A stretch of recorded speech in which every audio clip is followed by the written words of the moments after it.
would like to recap us? You get inspiration if you recap, if you don't have it already.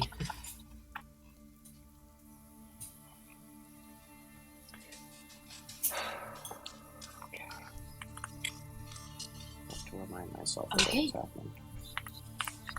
Okay. I can do it. Okay, hit us up.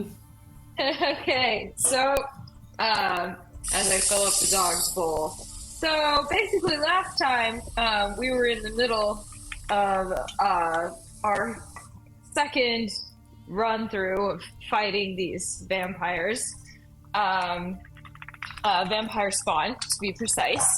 Beatrix was off and running, that is to say, riding a horse that she temporarily borrowed through the streets of Valaki, and trying desperately to get to the church to replace the bones of the saint and re-hallow as big an area as she could.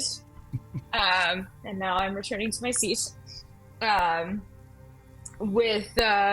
in the meantime, Lucian and Callow were outside the house / coffee maker shop, watching to see if any of the vamp spawn tried to escape, while Pete Shields and his merry men of the town guard were with Elandra and Courage inside.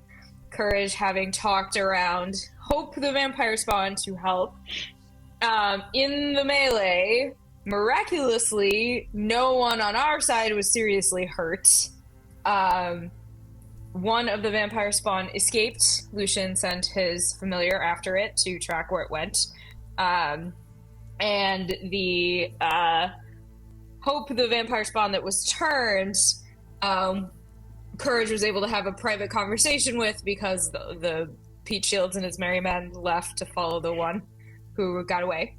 And offered up her leg to Hope as feeding, and Hope said all of the right nice things, like, no one's ever been so nice to me, blah, blah, blah, blah. Of course, the party members were pretty roundly horrified by Courage's offer, and also by the idea that they're now vampire allies. Courage instructed Hope to go hide in the woods, and then got told off by all the members of the party, including the returning Beatrix. And they informed the burgomaster what had taken place, with some judicious slants and editing, and then went back to sleep at the at the tavern where they had been staying. And in the morning, realized that Lucian's familiar had been able to track the escaped vampire spawn back to the coffee maker shop, where presumably it now is. And I think Beatrix at least is going to advocate to go take care of business and get rid of this one last vampire spawn. So that's where we are. All right. Anyone have anything to add or amend besides the amendment in the chat?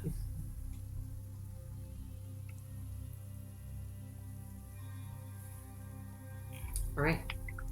Amazing. Great recap. You already have inspiration. Oh, I do? Oh, well.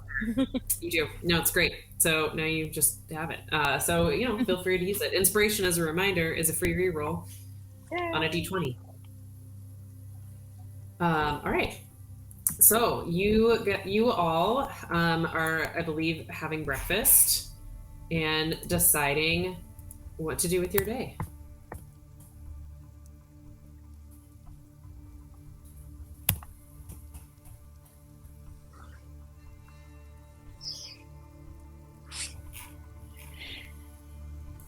Well, what do you say? Corinne's a little late to breakfast. She has to do some morning prayers. Well, what do you say? Should we go get that last vampire spawn? Let's get rid of it. I don't want that lurking around the town. Who wants to run into that unprepared? If we can find it.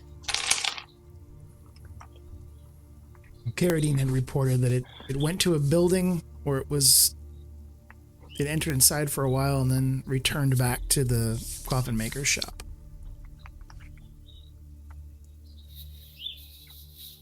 I think it might be a good idea to investigate what that building was. Where did the vampire go first, so that we have a sense of who may be in league or abetting these vampire spawn. I agree. I think we should try to find out where they came from. Does it make sense to Particularly neutralize since the threat first? And then we can investigate all we like. And then if it takes a while, it doesn't matter. Well, perhaps, although it took us a while to neutralize those other vampires last night. Oh, that was 6 at once. This is just one by itself. I think we're going to be fine. Look, I filled this up with holy water. And I start swinging my water skin around.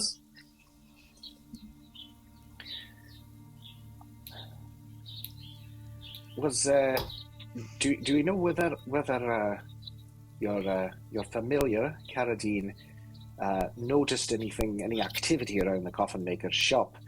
Anything such as a guard posted, anything that might make it inadvisable for us to return there?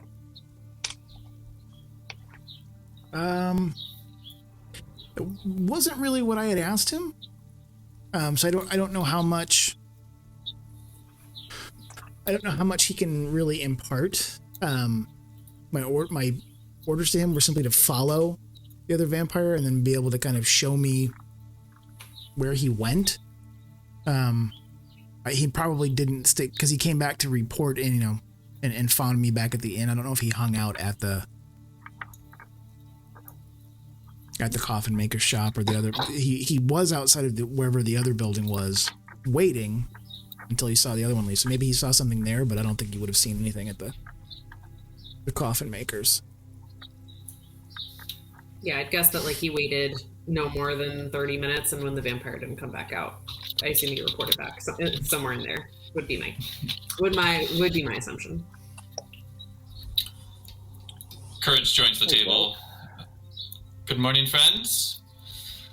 And looking around the bar, are Erwin or Danica or Octavio around, or what's the vibe here? Yeah, it's a little bit later morning. So because you all were up pretty late, initial morning and tired. Initial morning rush is kind of over, but Danica is up at the bar as she usually is, cleaning things up. You can hear dishes clanging in the back. You assume it's Erwin back there. You notice these two boys running around, and you may have seen them here and there, but very clearly Danica and Erwin's progeny. They look like them.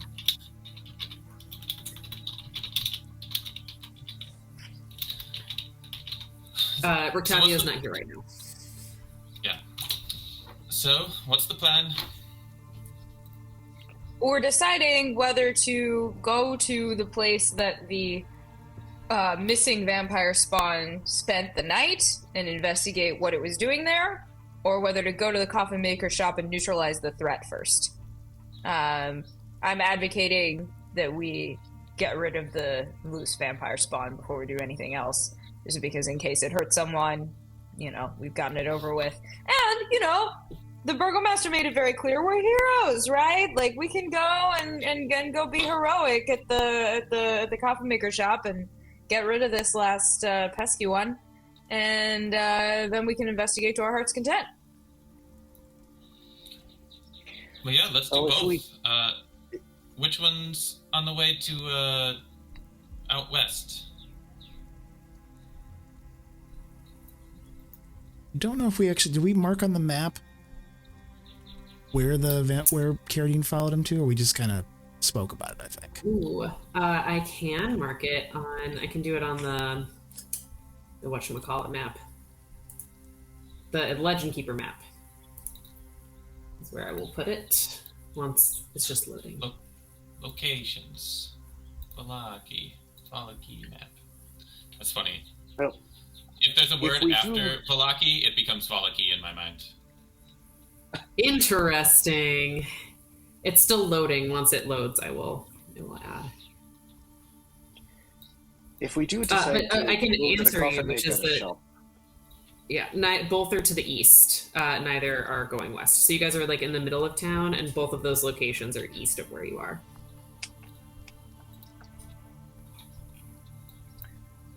if we do decide to go Looks to like the they're in coffin the- maker shop, I think we should approach with caution, given the scene that we created there last night. I don't know that I would want to be seen walking into the coffin shop in broad daylight, which is why I was wondering whether there's been any sort of guard, or if the town guard are investigating or keeping watch on the shop in the meantime. We could ask a guard to escort us, show we're on the up and up.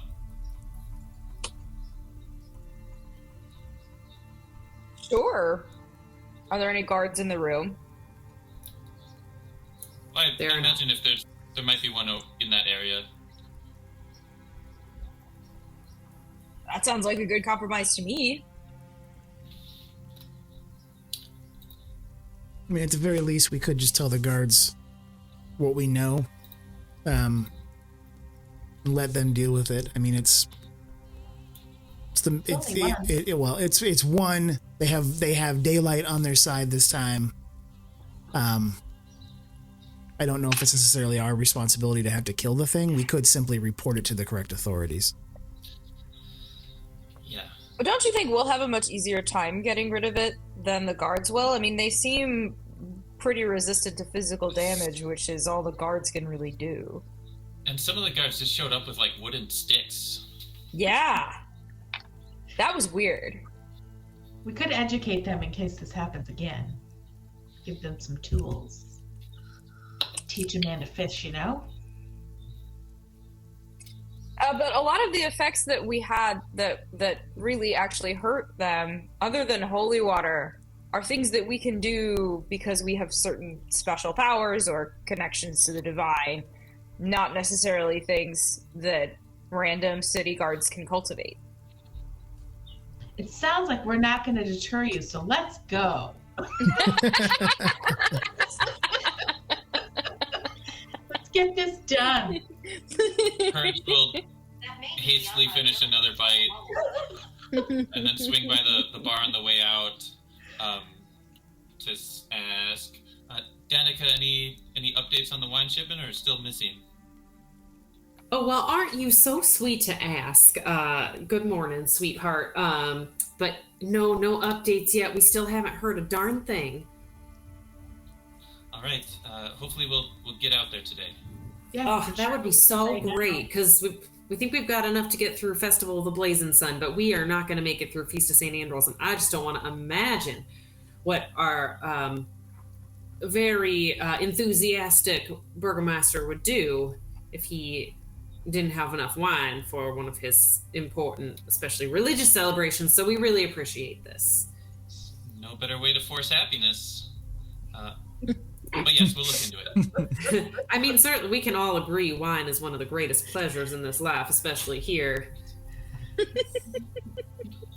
That's true. Absolutely.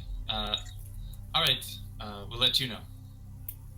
Well, thank you Oh, so much. You let me. Oh, Do you know the coffin maker? Heinrich? Yeah, of course. If he stops by, I'd asked him to come by and say hi. If we're not here, you could just tell him that Courage was expecting him, and we'll try to find him later. I sure will. He doesn't come in here very often, but if I see him, I'll let him know. Thank you, ma'am. All right, so you Let's all go. head off towards the coffin maker shop.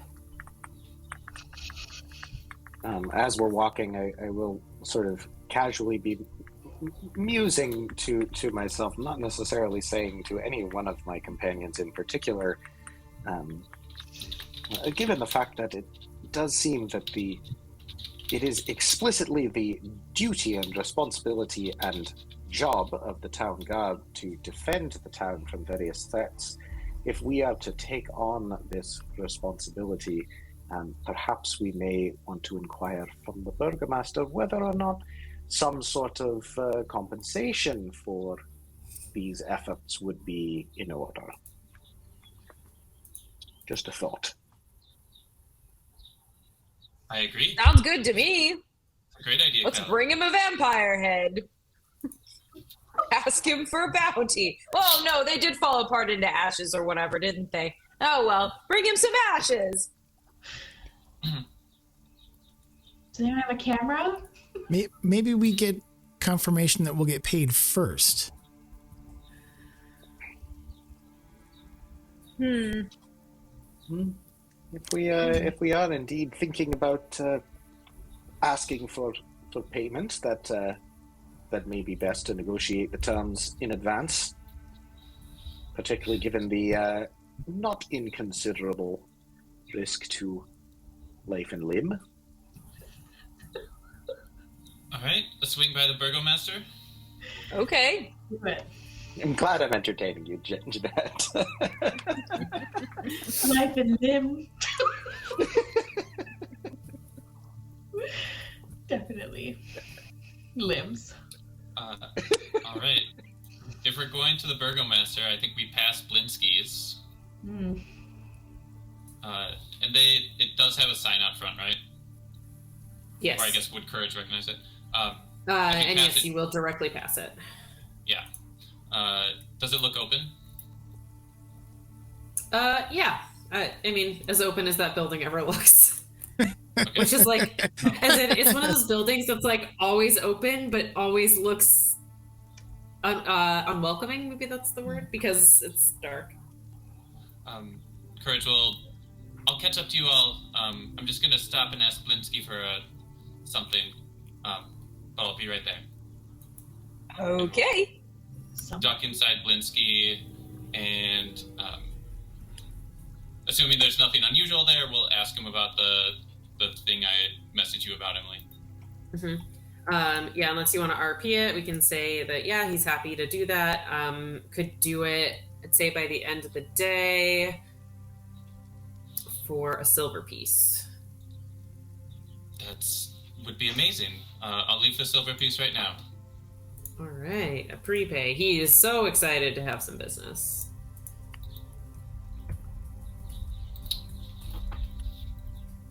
All right. We'll run to catch up. Well, jog. Yeah, I'd say you probably catch up easily if you're jogging. All right.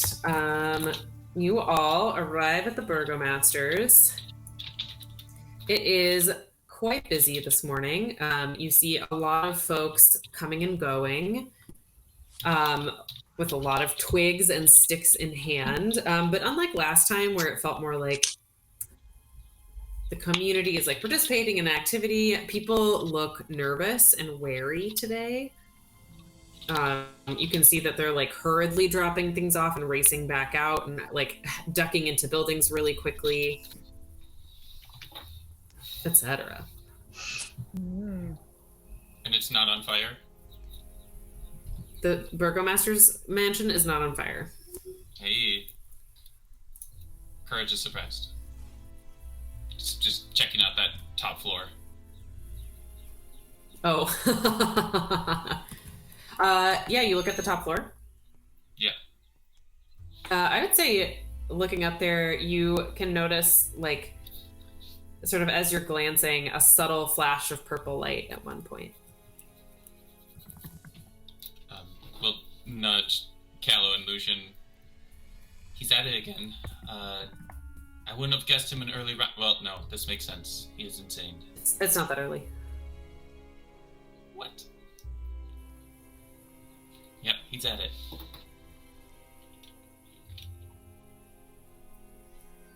All right. Well, walk up to the door.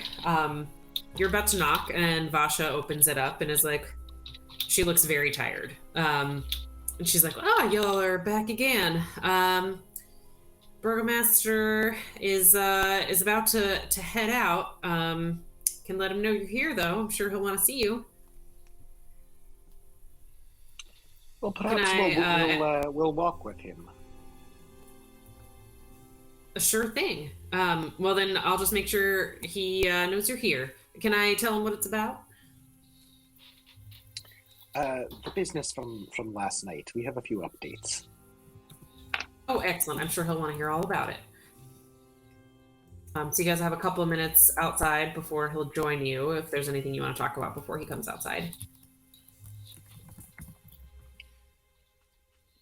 You can also say no. What do we think the going rate is for dead vampires?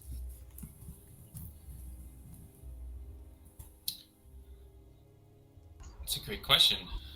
Vampire or vampire spawn? Do we have to be clear? Does it matter? Oh yeah, this might be a spawn situation. Yeah, discount vampire. Discount vampire. Well, let's not sell ourselves short. You're right. You're right.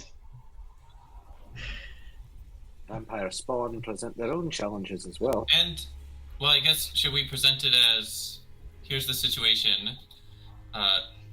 Do you want your guards to take care of it, or should we take care of it? We would ask for you to cover our expenses. I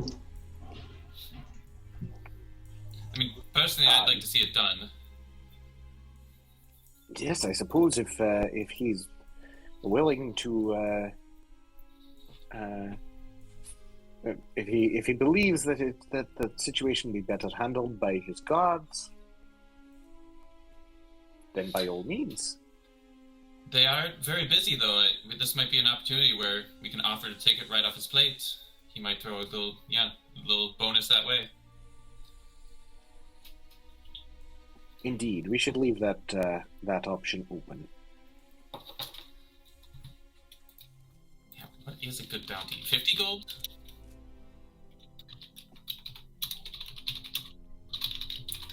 As you guys are kind of debating this, he emerges from the front door, and he's got a dog following him today that I don't think you've noticed up to this point.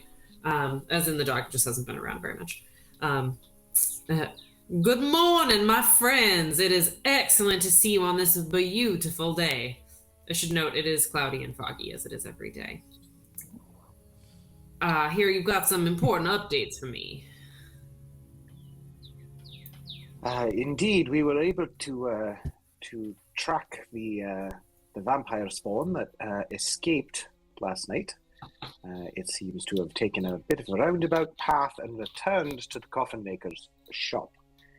Now, I don't know how you are planning to adjust or amend your policies in terms of how your town guard defend the town against vampires, given what we updated you about last night in regards to the effectiveness of non-magical weapons on these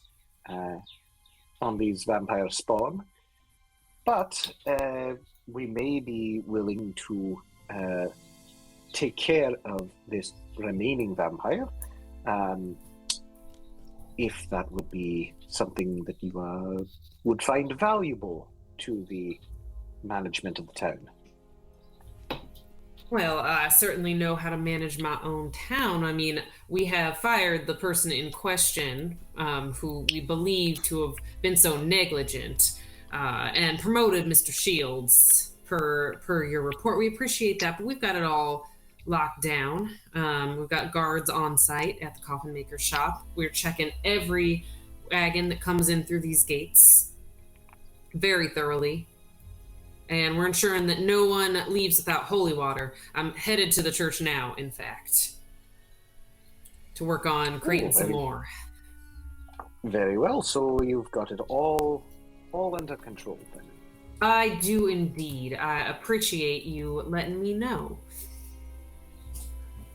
Excellent. Well, we'll just be on our way then. In fact, I think it's quite possible that we may be heading out of town ourselves today.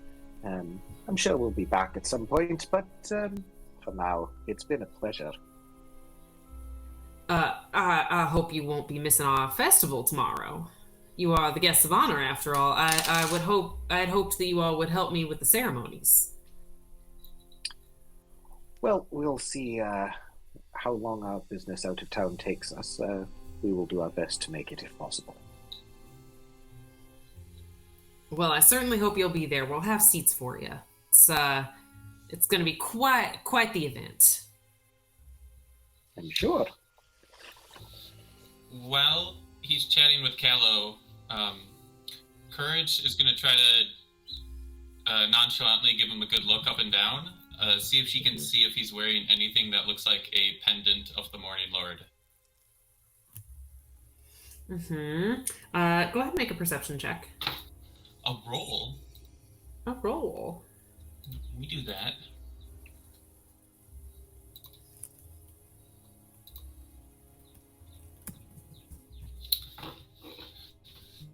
Ten.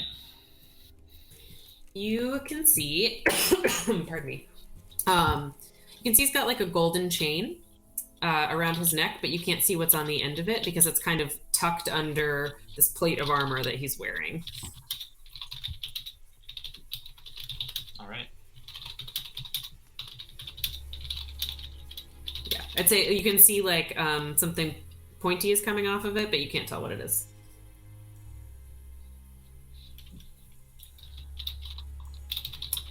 If you will excuse me, I'm gonna get to my duties at the church. Thank you for the update, safe travels, and we hope to see you tomorrow at the festival.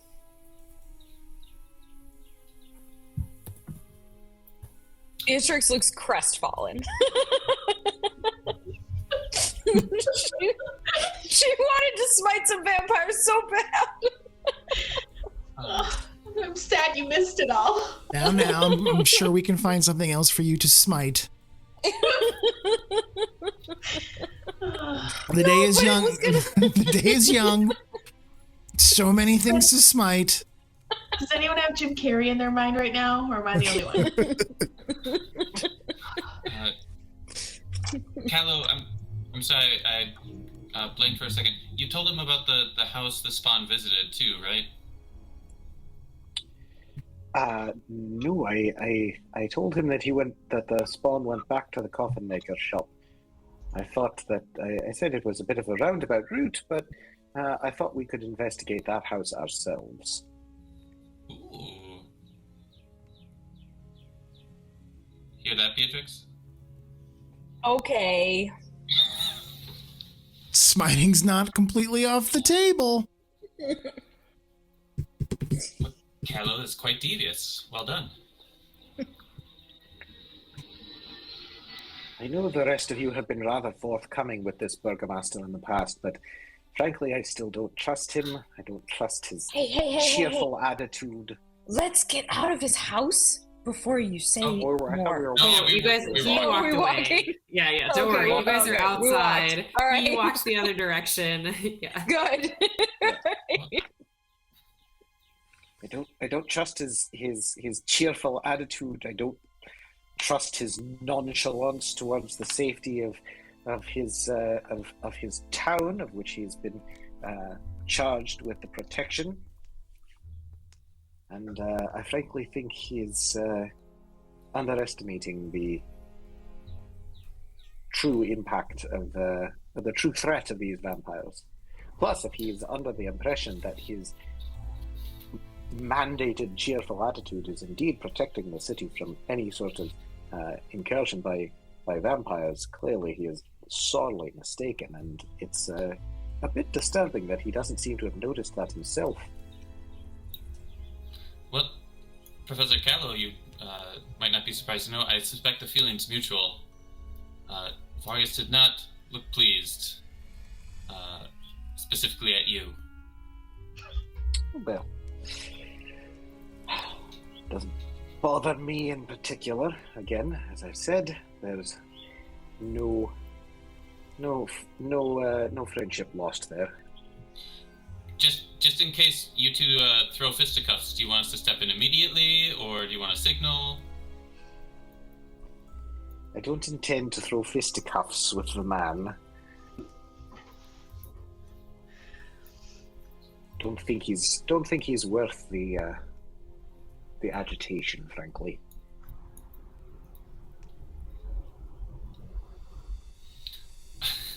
Nice. Well, I mean, how much effort is it for you? If I remember from last night, you chucked a crate like it was nothing. Well, it's possible. Again, it's not so much a physical effect that I'm able to achieve. It is more of an alchemical effect that translates the potential energy contained in the inert chemicals into kinetic energy that propels the object in question. Well, anyway, the point being, I don't intend to fight the man. Do we think he knew about these vampires before they were here? A question that is sitting on my mind, frankly. Yeah. We asked him about Von Holtz last night, right? Mm-hmm. Maybe this will be Von Holtz's house. Maybe. But let's, yeah. Part of me wonders if he's Strahd's puppet.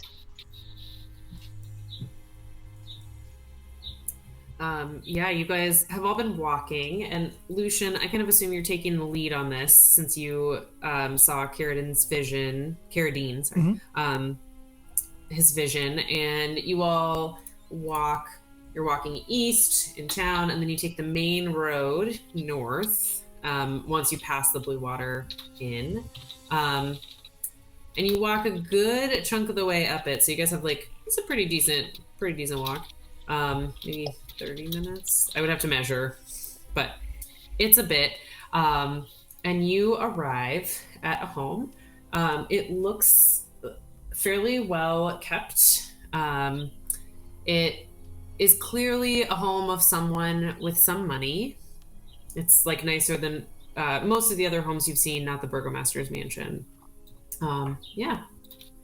And there's some other nice homes up this way too that you've passed. There's some abandoned homes too, so it's a real mix, but.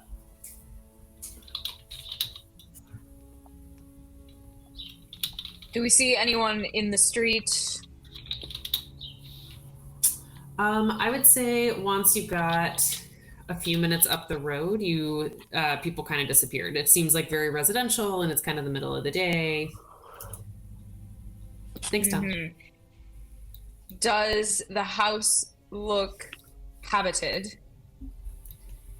It looks like what? Can you be more specific? Yeah, does it look like anyone's? What you're describing sounds like a well kept up house, like a well maintained house. Does it look like anyone's home right now? No obvious signs that anyone's home. You don't see anyone sitting in the window. Well, should we knock? Curtains are drawn, so. Should we knock? What do we intend to say? I don't suppose that we should lead with, we saw a vampire spawn come into your house last night. Can you tell us about that? Well, I thought maybe we would start with hi. And then that takes us through probably the first 30 seconds of the interaction. And then we ask who lives here. Beatrix, did you... I forget if it was above table or not, whether Beatrix said she had a way to detect evil. Yes, I do. But it has to be something that is not under complete cover. So if it were in a different room or whatever, I wouldn't be able to sense. I can only really use it if I am in the room with whatever it is that I'm wondering about, and if I can see at least some of it.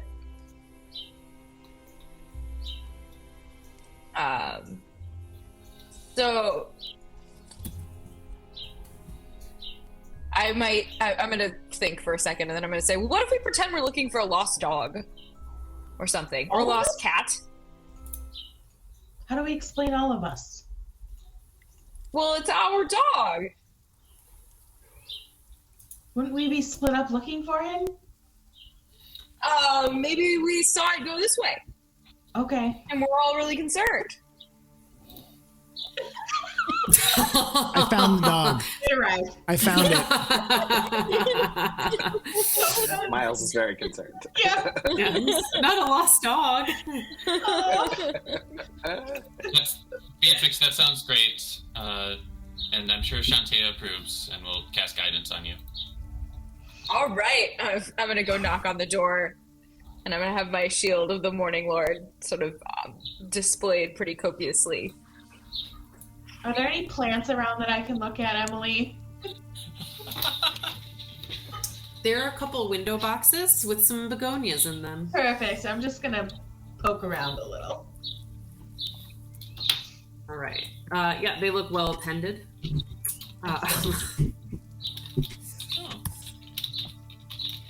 All right. So you knock on the door, and there's no answer. I'm gonna try one more time. Knock on the door. Yeah, you knock again, and at least with your passive perception, you can't hear anyone moving around inside. You don't hear any response to your knock. Okay, I'm gonna try to sense it, not passively. Listen to see if I hear anything at all. Yeah, go ahead and roll a perception check. Okay. I think my perception. Go to pull open Is D&D Beyond. Anyone on the street eyeing us? Not that you see. If you'd like to make a perception check, you can. Are there any I'm gonna like? look through the windows, so Are- I will do the okay. same. Are there any benches or like anything along lining the street, someplace where we wouldn't instead of having all of us kind of hunched around the house, Yeah. where like if Lucian wanted to like sit for a minute or watch the house from across the street. I don't think there are benches here, but you could definitely like go and chill kind of on the other side of the road. Directly across the street, there's actually not like a house. It's more just like an open lot. If you All wanted right, to- meantime. Oh, sorry. Okay. Meantime, I'll roll perception with the guidance. Okay, so that's 13 plus 4 plus 2, 17, 19. Not bad. Do I hear anything? Or It sense anything? sounds very quiet inside. You don't hear anyone moving around. You don't hear the like.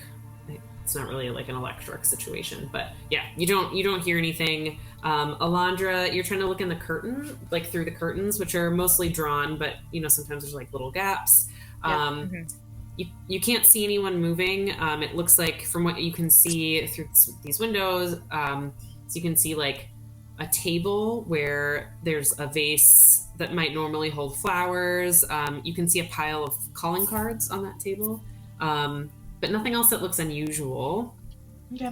Courage, you were looking around to see if there were like people that are watching you. You don't see anyone watching you, but you do notice in the house, kind of like kitty corner across the street, that people are moving around inside that house. They're not like actively watching you, but as you're scanning, you can tell that like that dwelling is inhabited.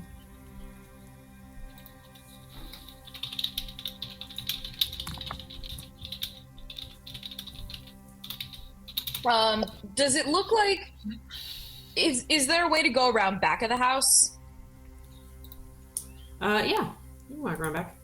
Do I see like a servant's entrance or something? Yeah, I'd Back say there's door? like a little Yeah. door. Where did I lost my map. Yeah, there's like a little shed back there. And yeah, like a back door that they clearly used to go back and forth in and out to the garden.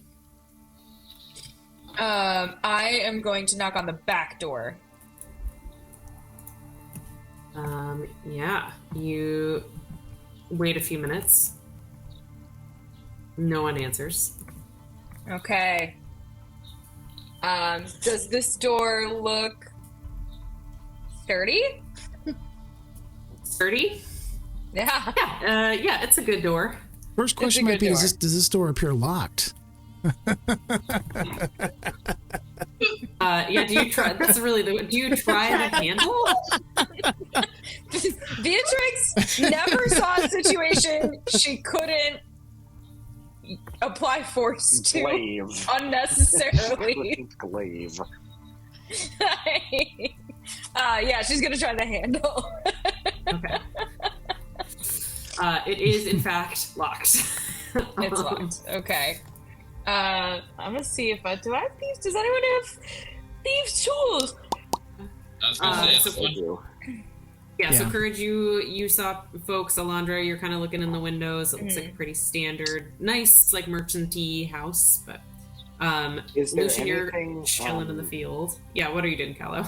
Is there anything on outside the house that might indicate who lives there, such as a crest on the door or something like that, or any sort of plaques or things of that sort?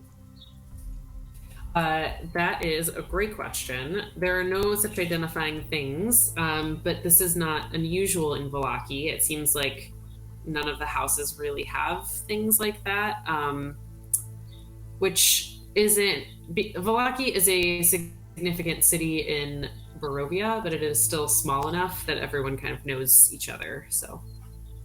Mm-hmm. Well, they're either, Professor Callow, they're either out for the day or dead. What would you suggest now? Lucian's gonna make his way back around behind the house, where All right, you see Beatrix trying the door. Yeah. I'm gonna try to unlock it. All right. There's no. I will say to Courage. There's no doubt in my mind that we're not dealing here with an unwitting collaborator, much like the coffin maker.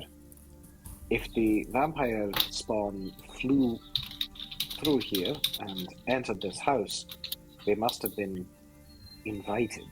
They must have had leave to enter. It's a 15 with my thieves' tools. Yeah, so Lucian, you're down by this door handle, and it's actually pretty well made.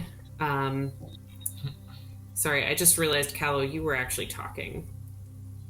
Sorry, were you? I didn't mean to interrupt you No, guys I was done. mid-conversation. You were okay. I just want to make sure that I didn't like interrupt between response times. Unless Courage has something more to say to that, but no, I Okay, just want to make sure.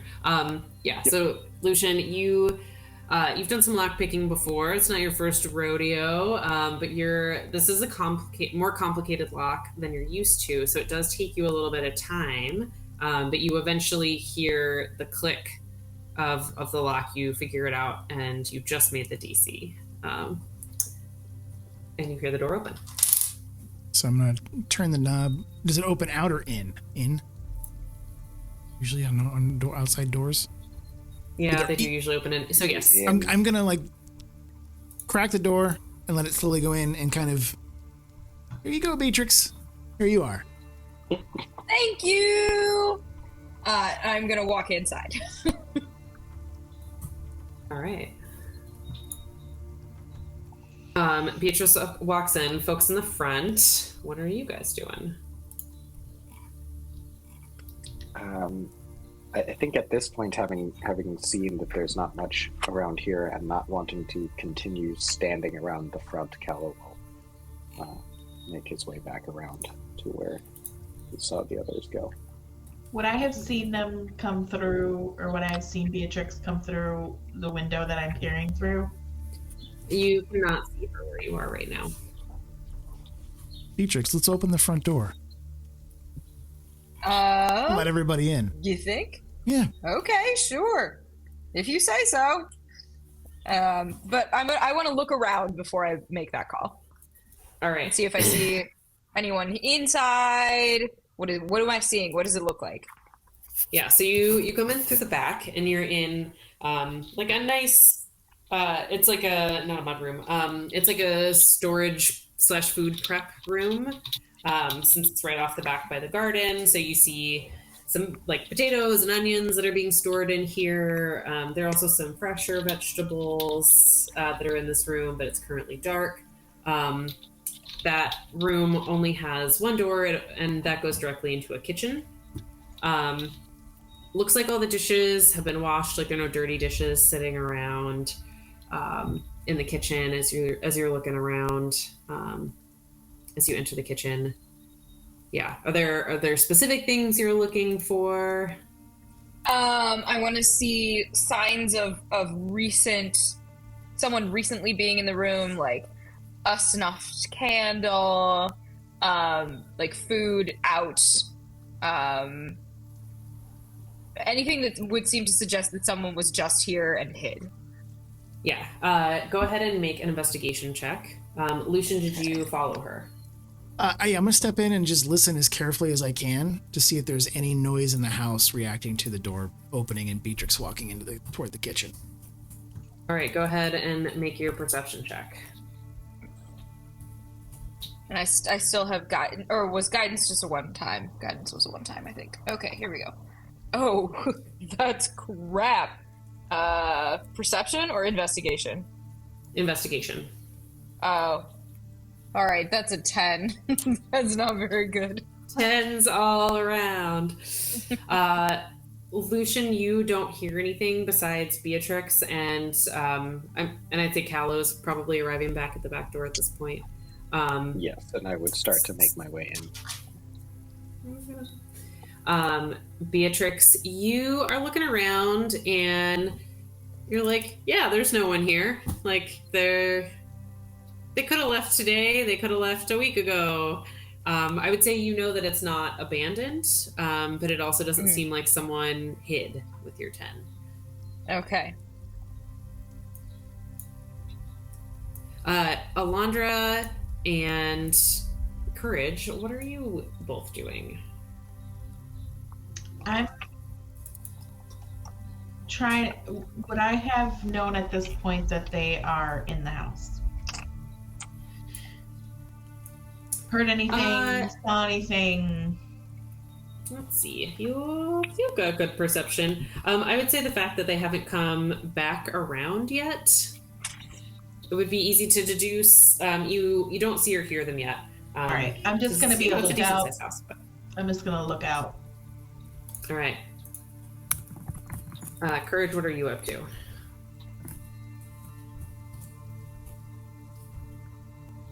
Well, Courage is thinking, Elandra, if you can do a perception roll for your lookout in general. Okay. 17.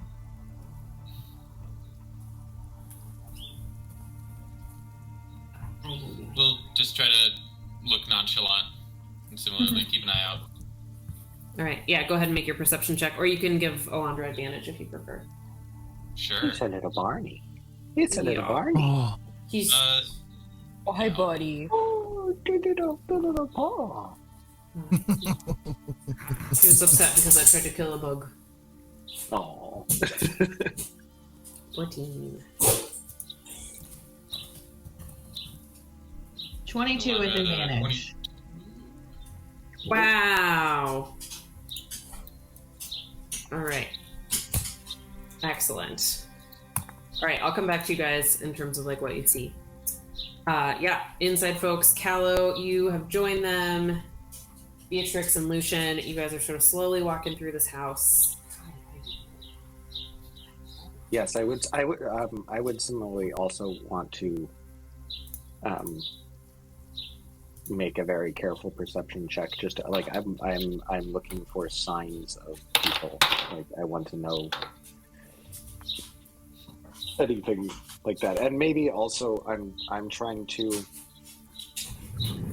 focus more down at my level and sort of see like could there be any sort of trapdoors or passageways or something that might be the sort of place that somebody would go? Basically, like, is this place? Is it just that the people who are here just happen to be out at the moment, or are they maybe hiding? Yeah. I still feel like that's investigation. If you can go ahead and roll an investigation check. That I can do. That is a 21. All right, 21. So looking around, you don't see any evidence of like secret trap doors, nothing like that. I'm assuming you're sort of exploring in this like pantry kitchen area as well. You notice there's not like dust on anything. Like even, how even if you leave for just a couple of days, like some dust will kind of settle on dishes. So it looks like things were probably used recently, but with your 21, it doesn't seem like it was in use immediately prior to your visit. Like you get the sense that it was cleaned up and left intentionally and orderly, but recently. As if they left for the day or like yesterday. As in, you think someone's probably been here in the last 24 hours? Right. Okay. Barney really needed pets. Oh. Yeah. Buddy. Okay.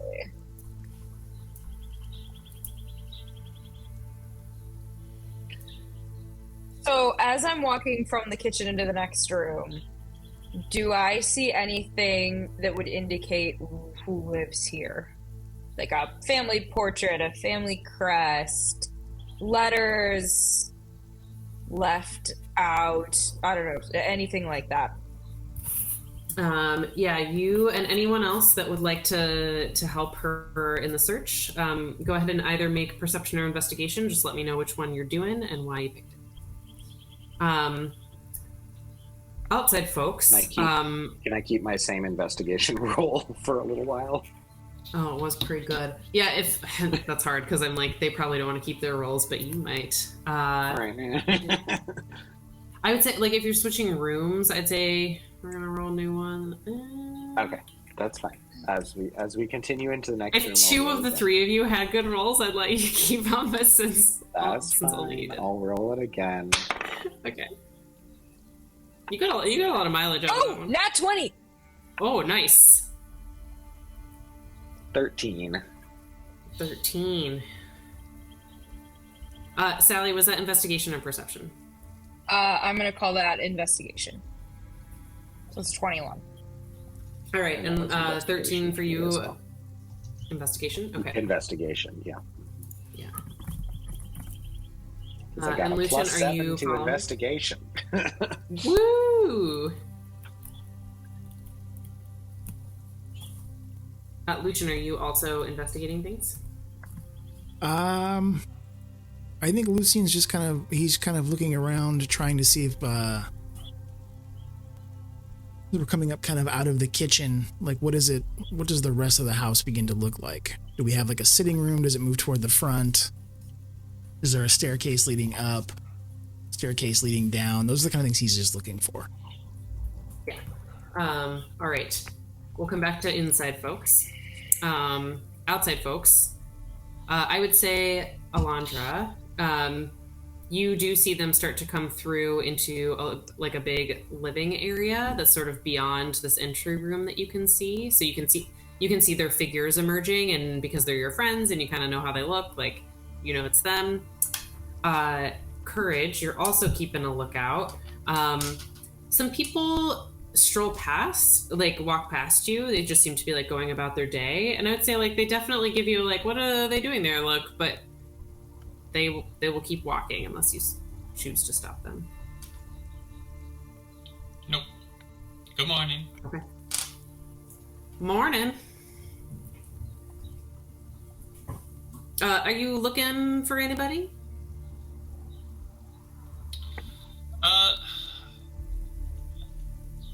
Kind of. I think I might have the wrong house. And is there another house next door to this mystery house? Yeah, there's a house next door.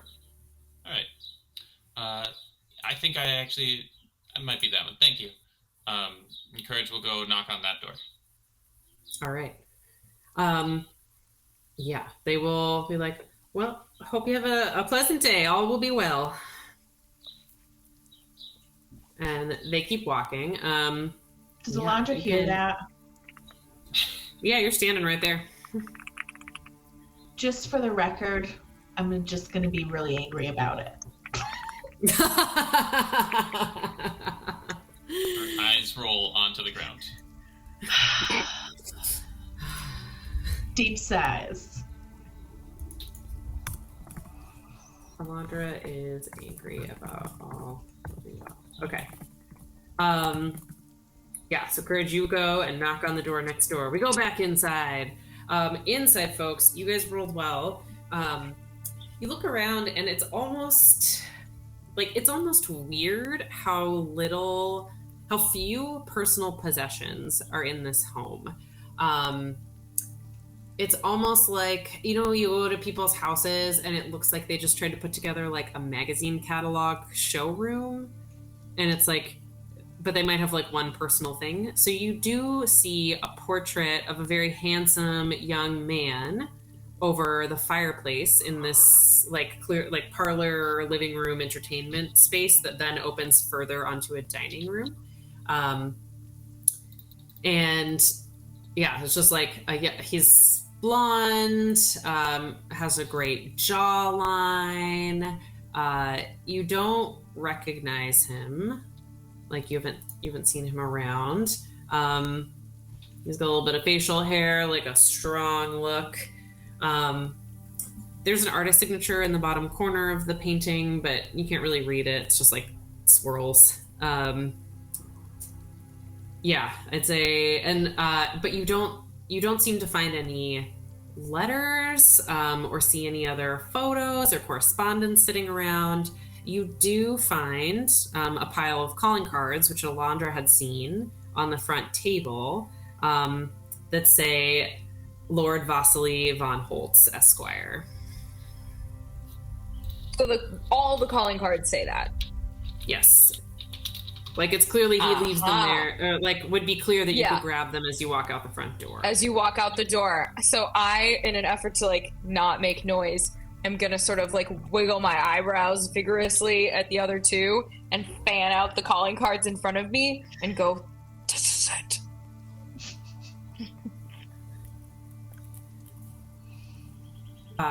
Lucian, you see, so in this bottom floor, you guys came in through this like back pantry area, and then it's the kitchen prep area, and that then opens out onto like a dining room that is next to a living room / parlor space, and they're like open to each other with like a big doorway, so you could move easily between them. And then in front of that is the entry hall that has a staircase that goes upstairs from there. And yeah, the entry hall just has like a table, and that's where Beatrix is waggling her eyebrows right now. You don't see any staircases that seem to go downstairs.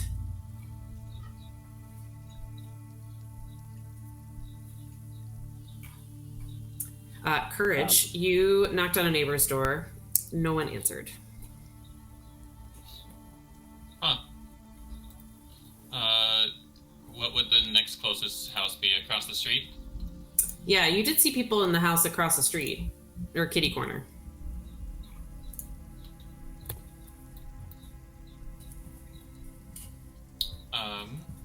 Yeah.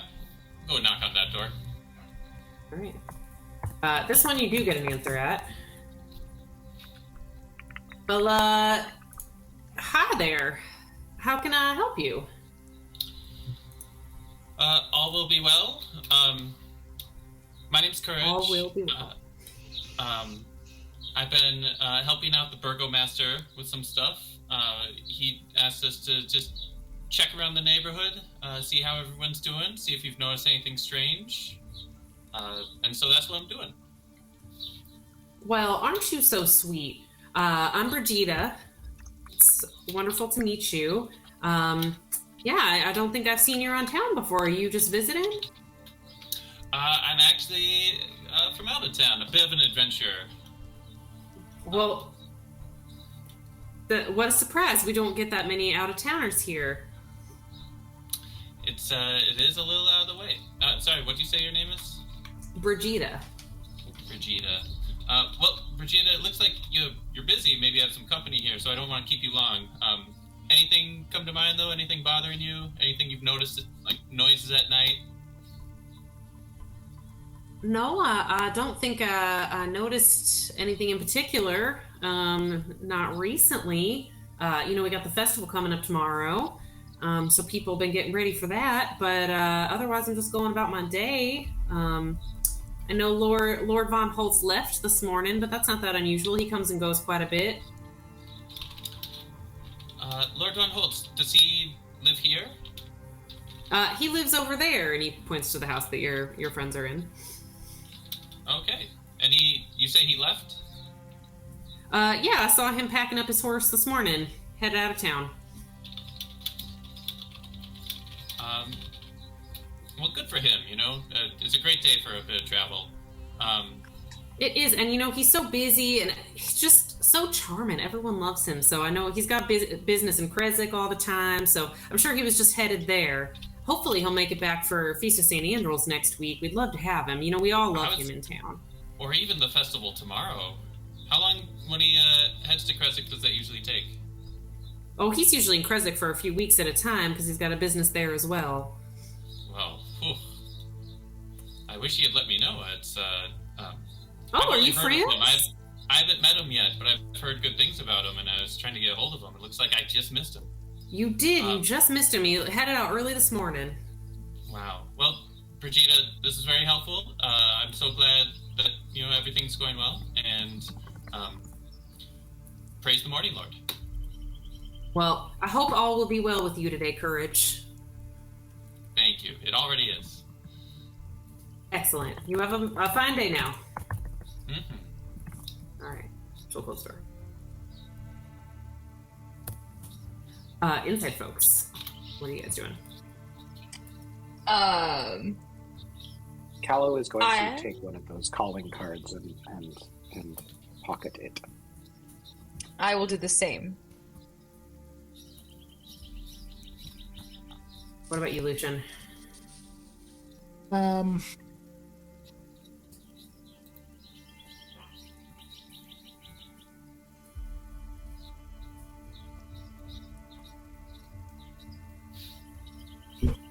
I think Lucian's gonna...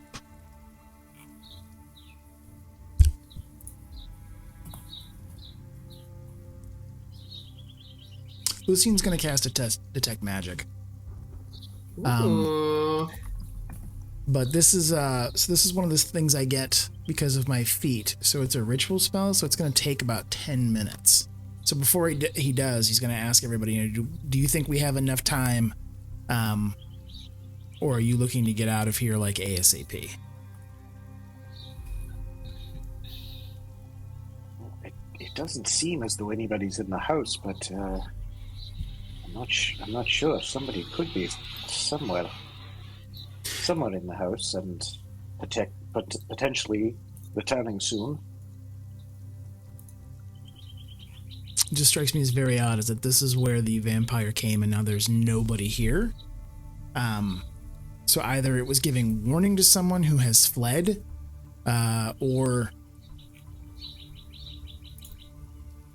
maybe something more nefarious. Carradine didn't see the spawn leaving here with anyone. But the spawn did enter this house, correct? Correct. So maybe we do just a quick room to room, make sure there's no bodies, and then get out of here? We could also see if there are any papers. I mean, Von Holtz may have left something behind that could incriminate him or explain his plans.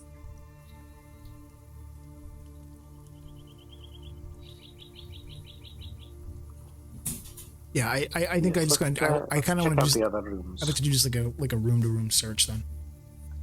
Yes, let's do it. All right. Go ahead and roll.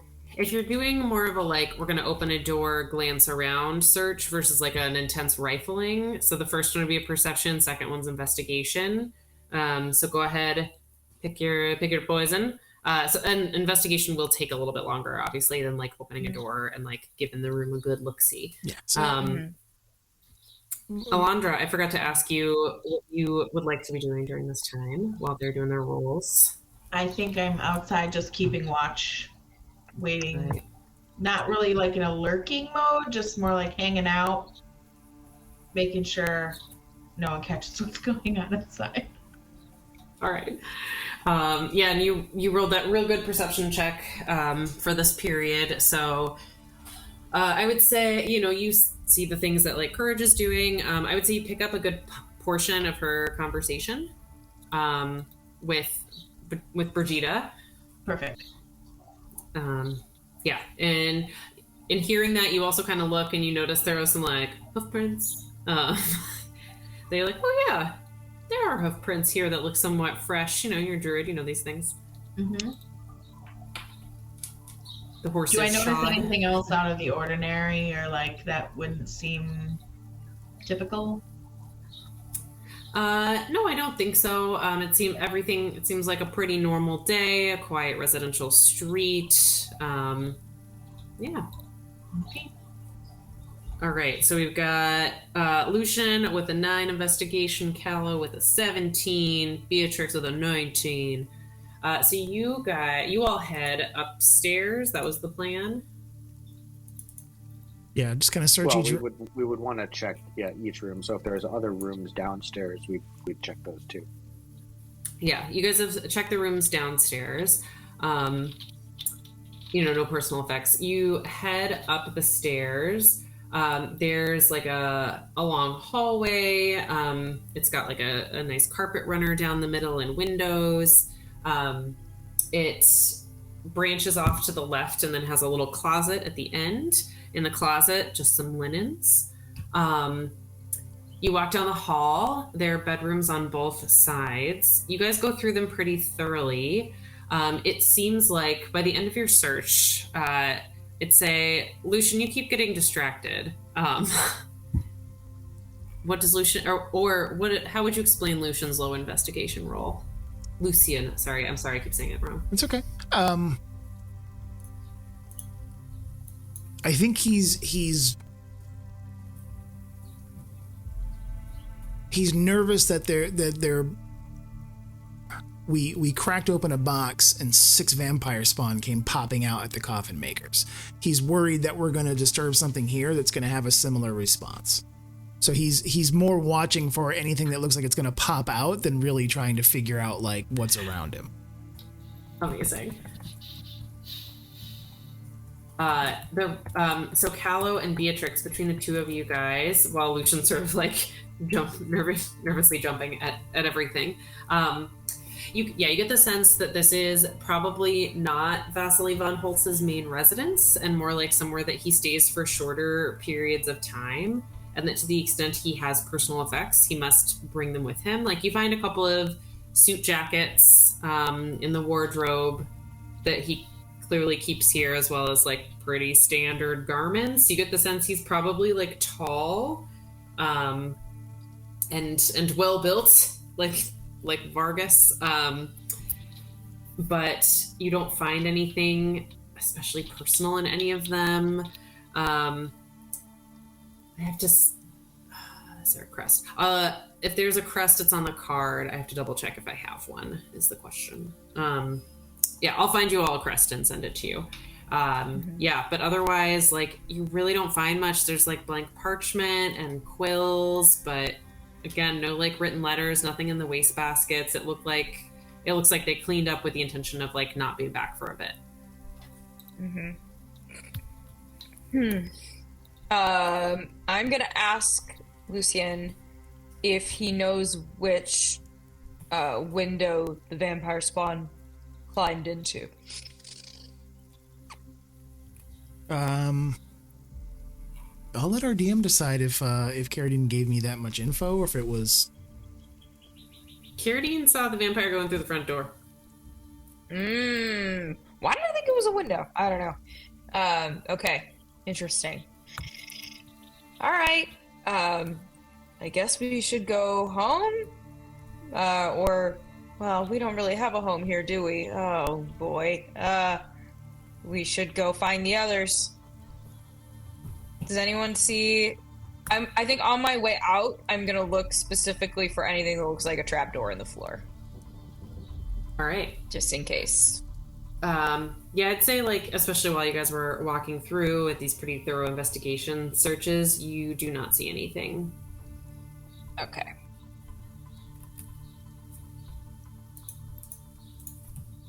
All right. You guys head back outside. You lock the door behind you.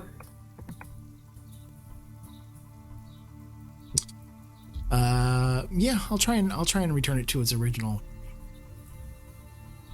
The front or the back door?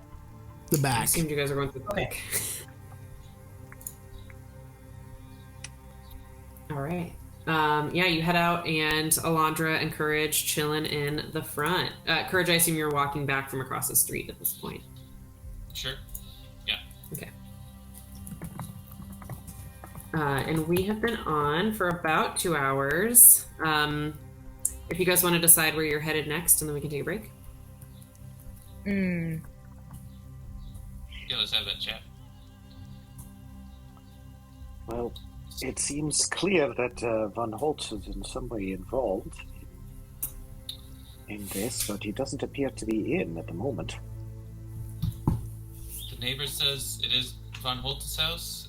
He packed up his horse and wagon and left this morning, perhaps to Kresnik for business.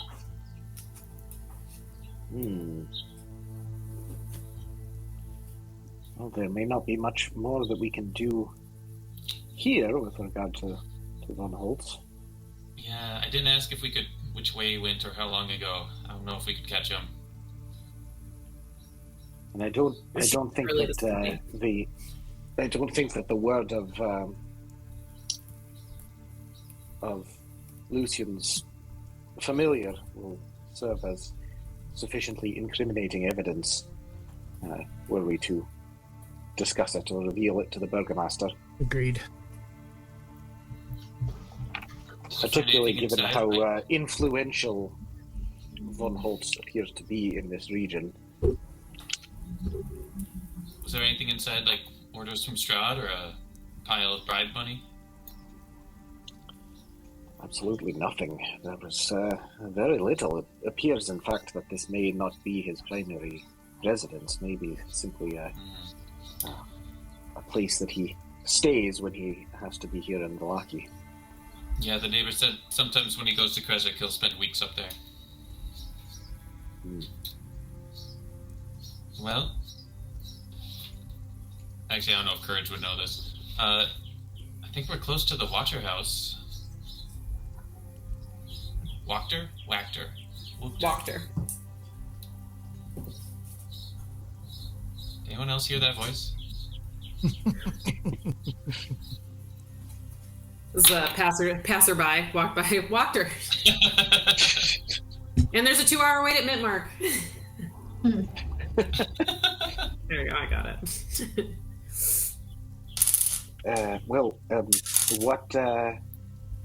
What would we be discussing with Lady Wachter? Guess just learning some local flavor about the lords. Seems more like a after lunch discussion, though. Wine tour?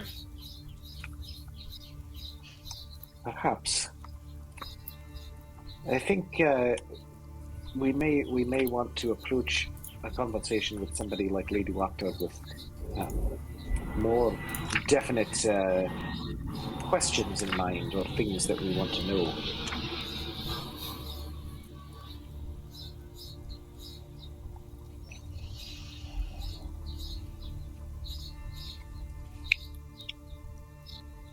Might be good to have an introduction to her as well. I mean, I know her sons kind of talked to us a little bit at the inn many sessions ago, but it might be good if we could have an invitation rather than simply just kind of showing up. Agreed.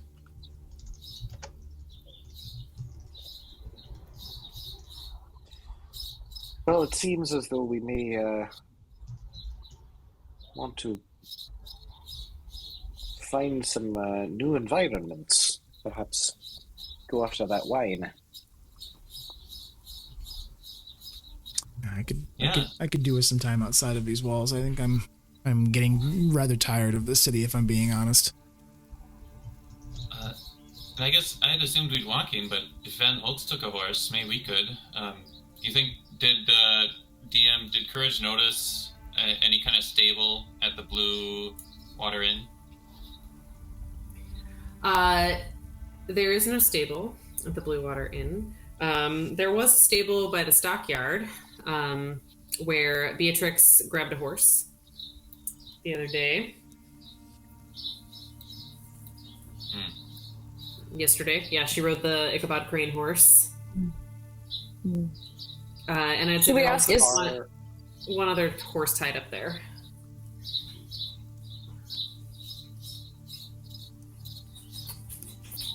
How far is the place that we were... Was it the vineyard that we needed to get to? How far outside of town is that? Like, would it be... I believe you were told it was like 4 hours. Yeah, that's right. 4 hours on foot? 4 hours on foot. Or, so we could get there faster if we went by horse. Yes. I do have Longstrider.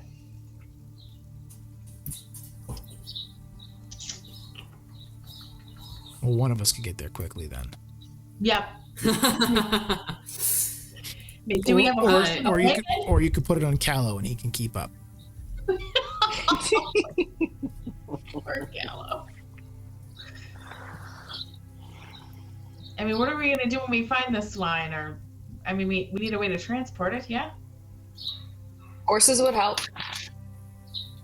Horse in a wagon? I honestly don't think we have nearly enough money to buy ourselves or rent ourselves a horse.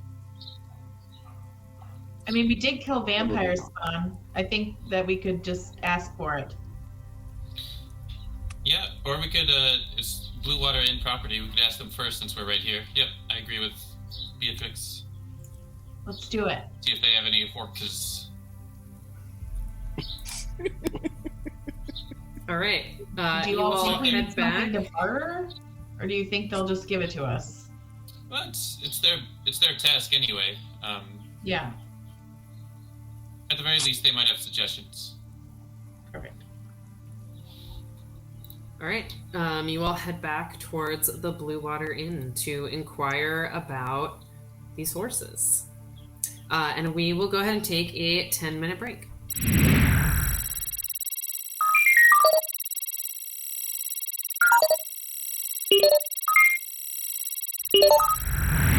I'm checking some things. If you guys would like to chat amongst yourselves, you may.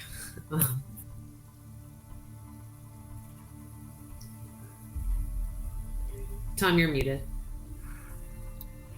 On the way to the inn, Lucian or Callow, would either of you be interested in this? And we'll pull out the book that was lent from...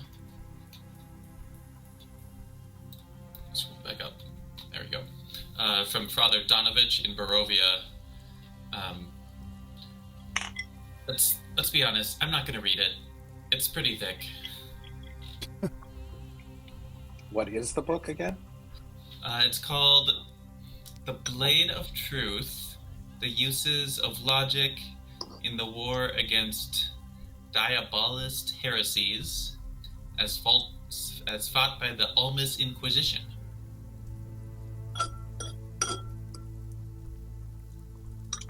I mean, at the thought of you not being willing to read a book, Lucian is going to immediately try to snatch it out of your hand. Excellent. I'm going to delicately wrap it and stick it. Is it a huge book, or is it big enough I can fit it in one of my all the different pockets inside of my cloak that I've got? I don't think it's like a dictionary giant size, so I bet you could, I mean, up to DM. Yeah, I was gonna say it's not a big volume. You can definitely fit it in your pocket. But I told Father Donovich and Barovia would bring it back, so don't be giving it to your mistress or anything. Can do. And Jaime, I can copy the name of it into Discord to you. Thank you. Or I'll do it here in the chat.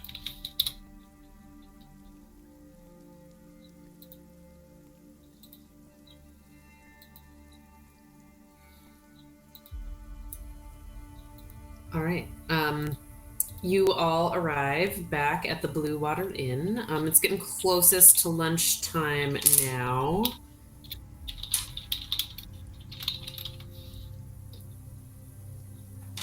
And I guess you head inside. Yes, Yeah, we let's should make this head quick. inside. Okay.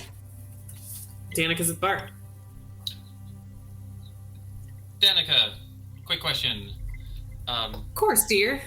We were thinking about if we found this wine shipment, we wouldn't have a way to transport it. Do y'all have a horse and cart, or know where we could borrow one? You know, we sure don't have a horse and cart because they usually bring it to us. I'm sure they'll have one there for you to use. Or you can just come back and let us know when the shipment will arrive. Either is fine. I mean, if you can bring the wine with the cart, great. And she like looks around and you can hear like the sound. Erwin's clearly like cooking in the back, and she kind of leans in. She's like, I didn't want to mention before, but Erwin's actually related to them. There's just a bit of a spat. I don't want to get into it right now, but there shouldn't be a problem with them loaning you the cart to get here, or they'll come with you. Is there a way we can get there faster than 4 hours from here? I mean, I think usually they just bring the cart with the wagon. If you check down at the RS stockyard, they got a couple of horses you could rent, but I don't think they got enough for all 4 of you. 5 of you, sorry. I can count. I don't need my own horse.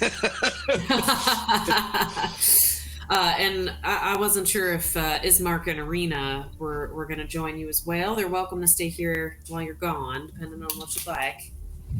Oh, right.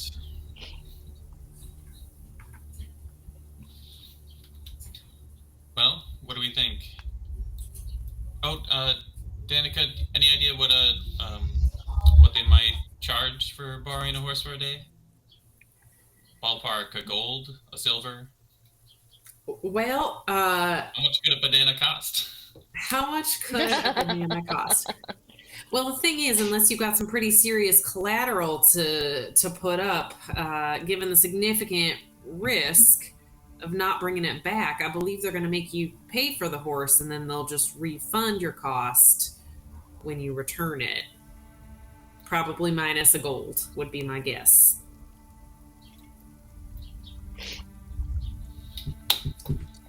So I'd estimate maybe 75 gold for a horse, for just one. Like Little rich for our blood. We can walk. Can we?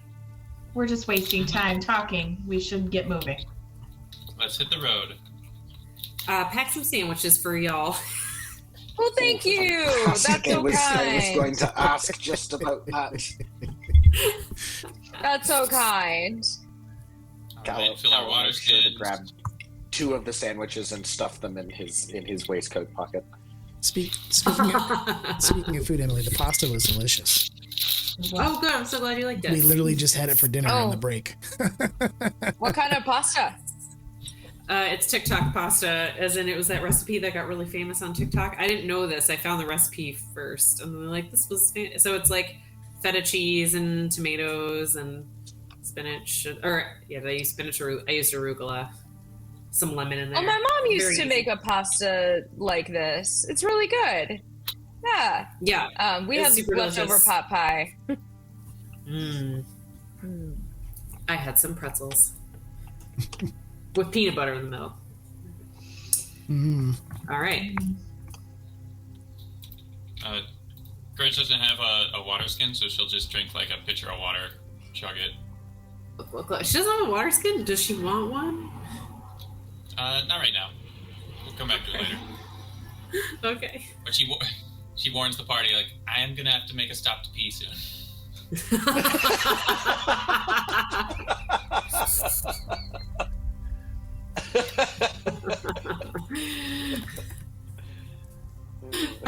It takes a while because you have to doff like half of your armor. That's. I mean, the pants part is easy, as we saw yesterday. That's true. I'd like to imagine that Courage's armor has a sort of a built-in little like flap or some like those old-timey pajamas and long johns with a little Except it's rusted and it creaks. Yeah. Don't ask what the rust is from. Nah. Squeaking. All right. So you guys head out of town? Is that Miles squeaking? Yes. Yeah. I can see his little tail You're behind muted, you. Yeah. We'll keep an eye out for loose horses. You never know. Keep an eye out for loose horses. All right. Yeah. All right. You guys take the road out west towards the western gate, which has a name that I don't remember right now. Yeah, I've got to think for this. If I can remember what I did with it. It's here. So we're at the western gate. Could we make a detour to the camp, the Vistrani camp, and see if we can talk to the Dark Elf? Or no? Is Beatrix asking? Yeah. Well, no, Sally's asking.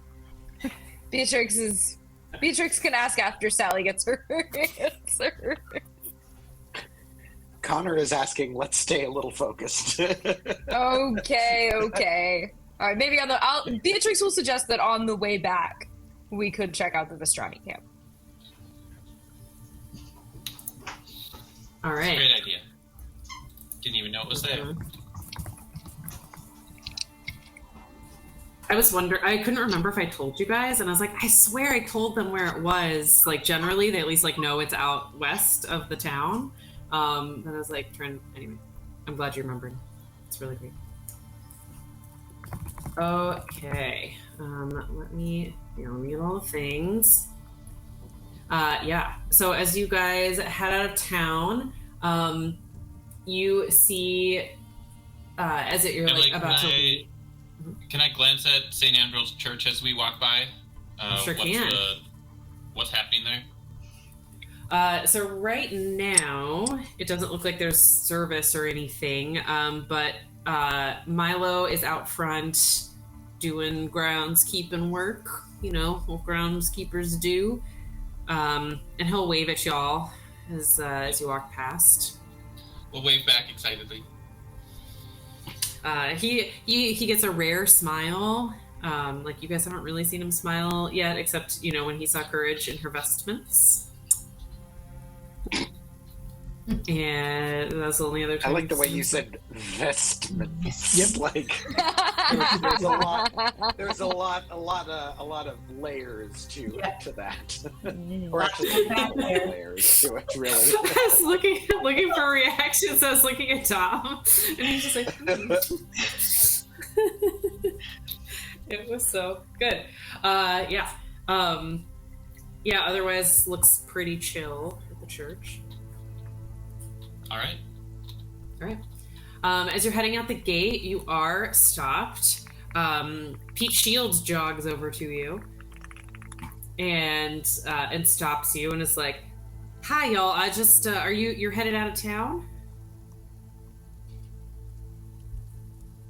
Yes, we have a few errands to take care of for Danica and Erwin over at the Blue Water Inn. They ask for our assistance with a matter. Well, I just wanted to thank you again for all of your assistance and putting in the good word with the burgomaster. I'm told I'm going to be promoted. Oh, So- congratulations! Wait for that paperwork. Thank you so much. Anyway, and we couldn't have done it without you. I don't know what would have happened. You guys are real heroes, and I'm glad I saw you today. I'm just really grateful. I hope the burgomaster did inform you that we have intelligence that one of the vampire spawn has returned to the coffin maker's shop. We've been looking for it, but we can't really patrol too far outside the gates. Fog and all that. And, they're real wily, but we're keeping an eye on things. No one can come in without a full search. Well, I would get to that coffin maker's shop with as much holy water as you can carry. Oh, people are stationed there. Guards are stationed there now. As far as I know, they didn't find anything. They should check all the boxes. Anyway, good luck, Pete. You did a wonderful job, and thank you. Well, thank you. I hope to see you all back safely soon. You take care. I wouldn't travel after dark. What time is You it? guys. I would say it's about noon right now. Okay. And it gets dark like between 6 and 6:30. All right. Appreciate it. Know any shortcuts to the winery? No shortcuts. I haven't been there myself, but I can tell you how to get there. So he explains you're gonna cross a river, over a bridge. Shortly after leaving town, you're gonna follow the road to the west, where you will you'll come to another crossroads. Make sure you continue going west at those crossroads. And then you'll eventually see a sign to lead you to the winery. Just head west. Sounds good to me. Excellent. Thank you, Pete. Excellent. You're welcome. Safe travels. West. All right. You all head out of town. And when you first leave town, within like 50, 100 feet, real soon, you do see a path off to the south, aka the left, that crosses a field and then disappears into the trees. And you note that this is clearly a well-traveled path. But the old salvaged road continues ahead of you, going west. Switch it up. All right. What's this? All right. So you guys walk. So you all walk for about 40 minutes before you arrive at the first set of crossroads that Pete described to you.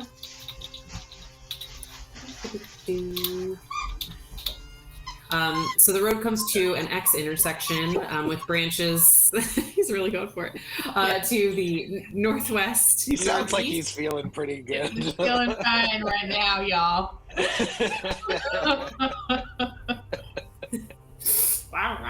Sorry. No, it's so cute. I want to open you, but not in a different thing. Okay, it's fine. Yeah. So there's northwest, northeast, southwest, and southeast. You see the lower half of a snapped wooden signpost that is thrust upward at an angle near the eastern elbow of the intersection. Top half of the sign has arms pointing in 4 directions, and that's like lying in the weeds nearby.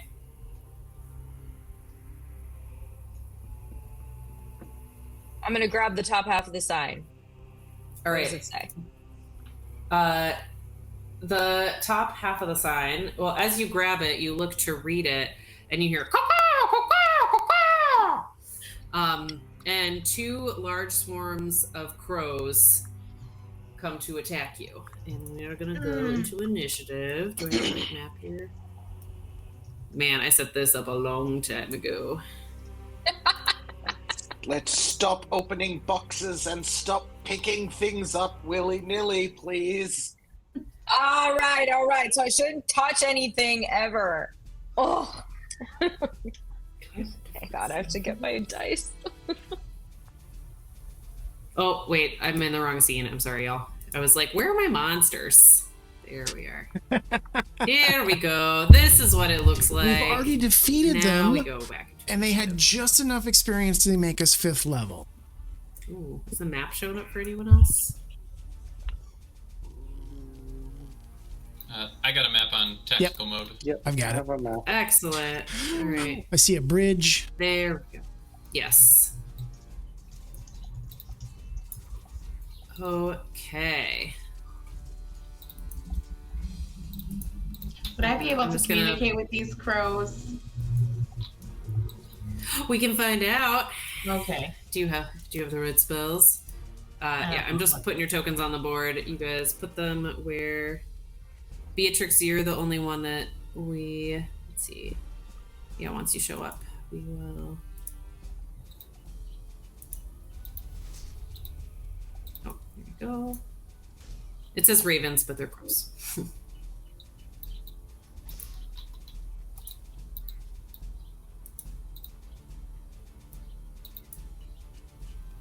There we go. Okay. So it looks like Beatrix and Elandra, I don't have you guys in yet. Okay, I am. Hang on. Oh, sorry. No, it's okay. I am trying to zoom out. We are having our usual difficulty. Stand by. No worries. It took me a really long time to get the map to load. I'm trying to zoom out so that I can see what the rest of you are looking at. God, I wish that it would just like that the map would just automatically reset to what the DM wants you to see. You know what I mean? Like that it would be already focused on like what the action is when you open it. Oh, yeah. It doesn't even do that for me, Yeah. for what it's worth. Hang on. Nothing is happening. Well, don't we have a usual marching order? I think it's Courage and then Beatrix. Well, so I need you an initiative on here so that, Yeah. because, like, that's how we can manage turn order. I don't know if, can I roll Yeah, for hang her? on. Does it work like I that? think I can roll. I think I can do it. Here we go. Yep. Okay. Here we go. There we Hang go. on. Now I see her in initiative. Yeah. All right. And Beatrix, you're here. Alrighty, Lucian, I'm going to practice. Lucian, you are up first, followed by Elandra. Did we just come? Are we coming over that bridge, or we were just about to go over that bridge? You just came over Over the the bridge. bridge, gotcha. You guys are, headed west. I'm just trying to. There we go.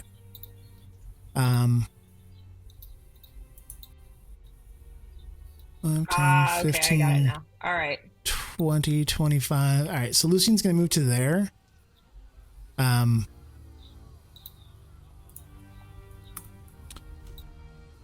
going to aim at the Storm of Ravens. Uno. All right. Let me go there and there.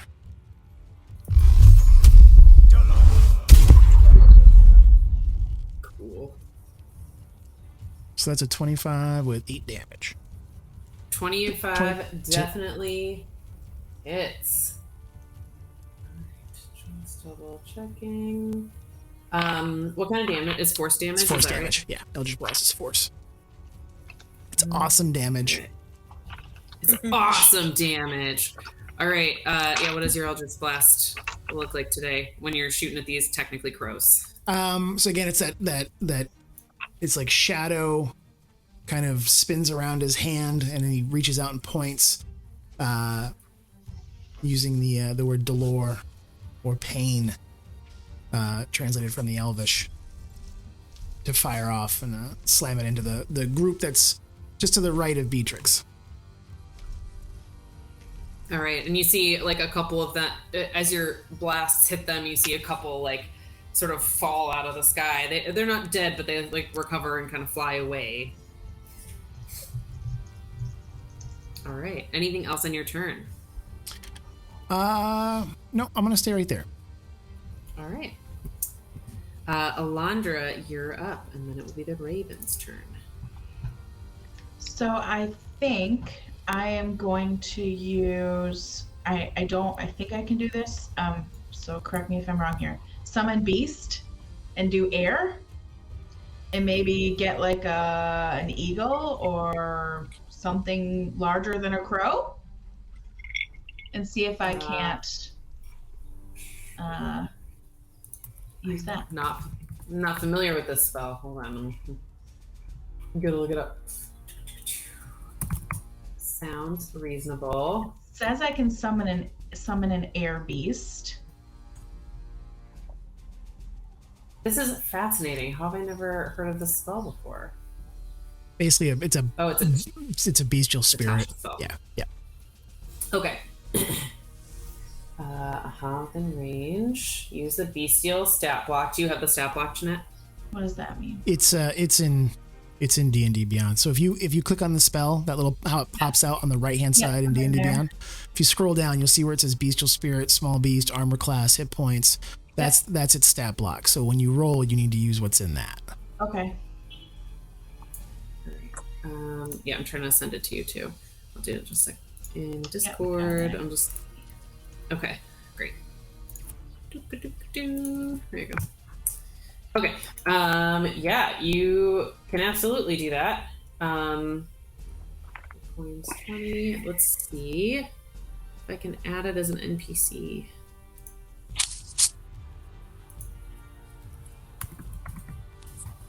Looks like I don't know what attacks it can do, but maybe can it like a talon attack or some type of I don't know. Let's see. So I think it just I think it just has maul, but it does do multi attacks based on number of attacks equal to half the spell's level rounded down. But if you're casting it at level it's one. It's going to be one attack. It's a second level spell, so there's, but it's there's no one. So effectively there's no multi attack at this level. So it gets a single maul. So at the very bottom of that stat block, Jeanette, you'll see it says it does regardless of its form, it's going to do a melee weapon attack, which will be your spell attack modifier to hit, and if it hits, it's a 1d8 plus 4. Plus the spell's level and piercing damage. So it's 1d8 plus 4 plus 2. Okay. So 1d8 plus 6 if it hits. Okay. So you would call that spirit forward and it will attack on your turn. Okay. Do I need to use so it can't attack this turn? Trying to read it. It can because it goes after you. It's your initiative. It goes immediately after you. You just have to give it a verbal command, which doesn't even require like an action. Okay. If you don't do anything, it'll just dodge. So yeah, I'm gonna say this. Let's see. You've got all the coolest spells.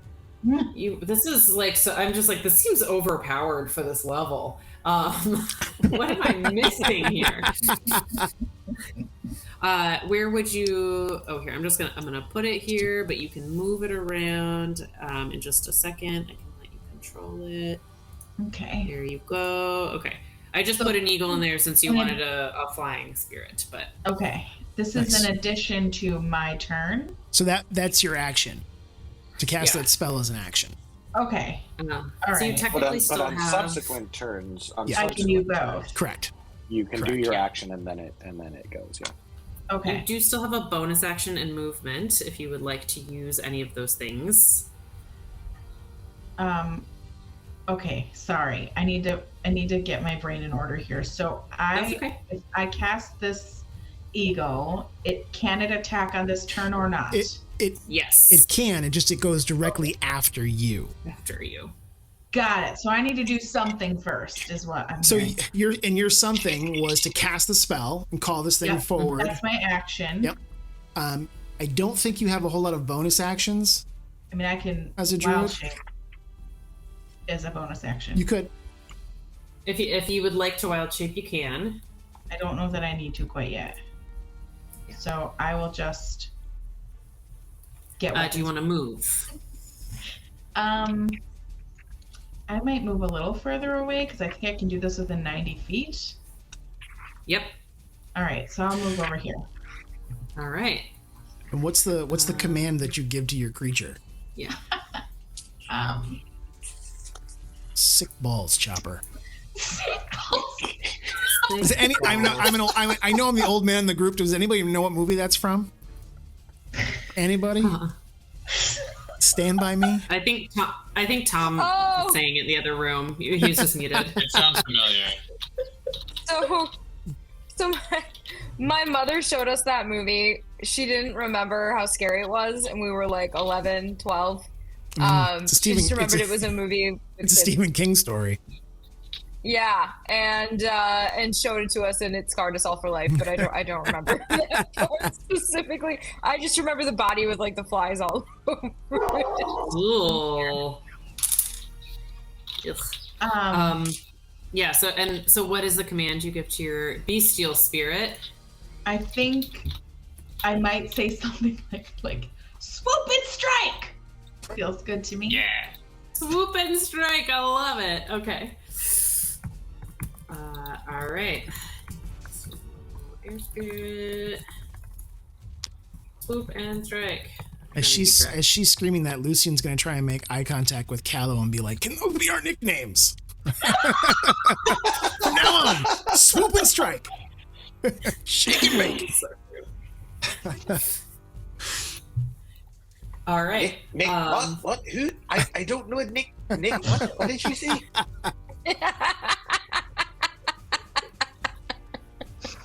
Love it. Callow's an old man, remember?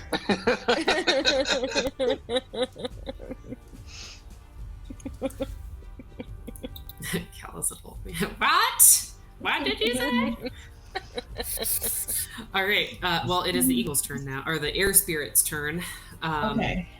It would like to swoop and strike. So go ahead and roll a d20. And you're going to add your spell attack modifier, which is +6. So I roll the d20, then do +6? No. Yep, exactly. Nailed it. So it would be 19. 19 hits. And then you're going to go ahead and roll a d8 and then add 6 to that. 11. 11.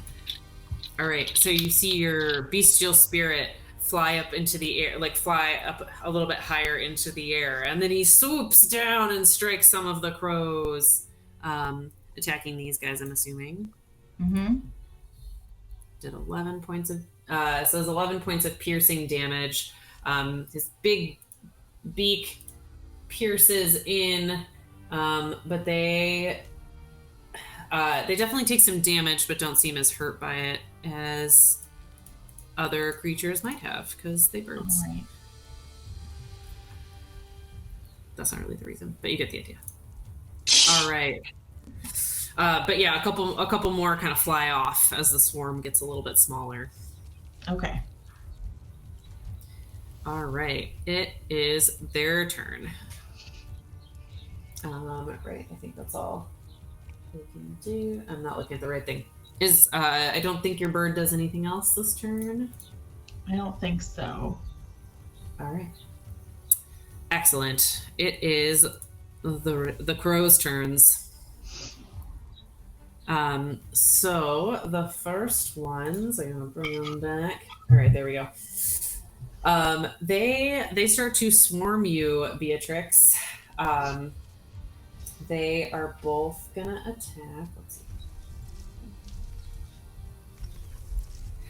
So for visual purposes, I'm not going to move the tokens on top of yours, but for like technical purposes, both swarms are attacking you in your 5-foot space. Okay. So the first ones that attack are the ones to your right, Beatrix. And they're gonna do that.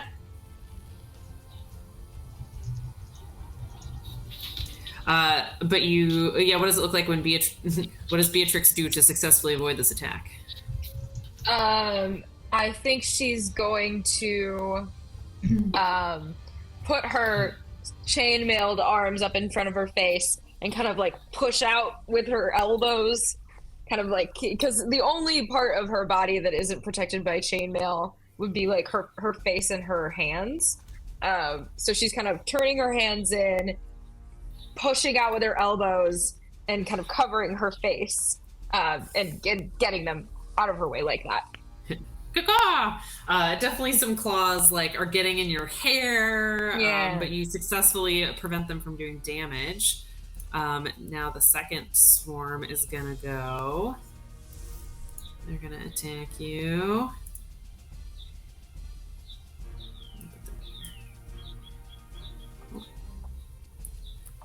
All right, does a 15 hit you?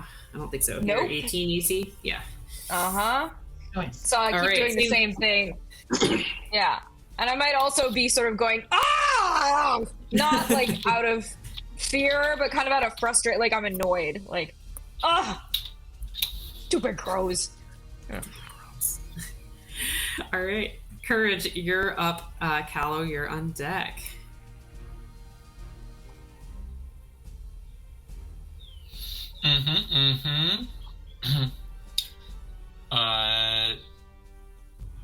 Beatrix, give them back their sign. And will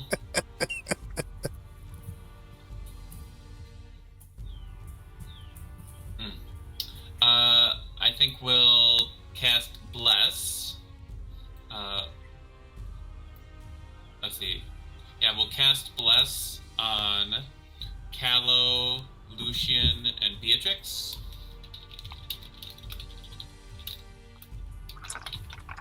Lucian. Which is what again? That's a plus a D4 to attack rolls. Yes, and saving throws if it comes up. And saving throws. Sweet. And then we'll come around to swat at the same crows Beatrix is swatting at. Flavorly. Okay, not an actual attack. Correct. And that's it. Flavorly. I love it. Flavorly. Ah! All right, Callow, you're up. Beatrix on deck. All right. Callow is going to pull out his. No, hang on.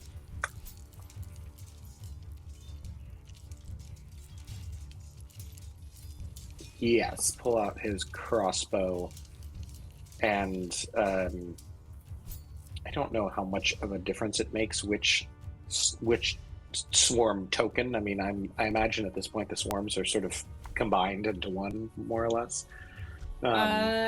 Yeah, we can say for tactical reasons if you'd like to fire at the one that's been whittled down, that's fine, but it's up to you. Sure. Otherwise, yes, I'll roll a d4 or something. Okay. I will fire at the one that has been. And that is going to be. That's, I assume, definitely going to hit. That's a 25 to hit. Definitely hits. D8. Where's my D8? There we go. Oh, and that's only a 4. No. Ooh, even worse. Only a 3. Only 3 points of damage? Okay, but it's magical damage, right? Because it's your crossbow? It is magical damage because it's the crossbow, but yeah, so magical piercing damage. I think it's...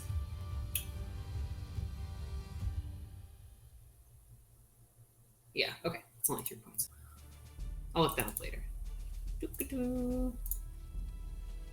All right.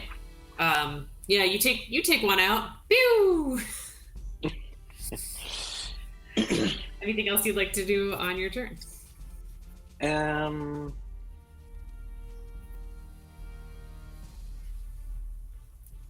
Nope. I think I'm good. All right. Beatrix, you're up. Lucian on deck. All right, I am going to use my polearm master feat, and I'm going to go after them with both ends of my glaive.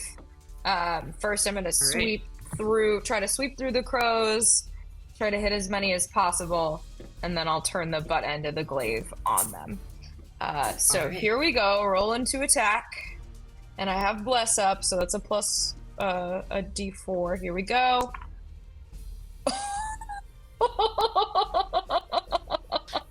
A 2, and a 6. Does a 10 hit? A 10 does not hit. I have inspiration. I think I'm going to use inspiration. All right. Get rid of these guys. All right, here we go again. Whew. All right, that's better. A 10, a 4, and a 6. That's a dirty 20.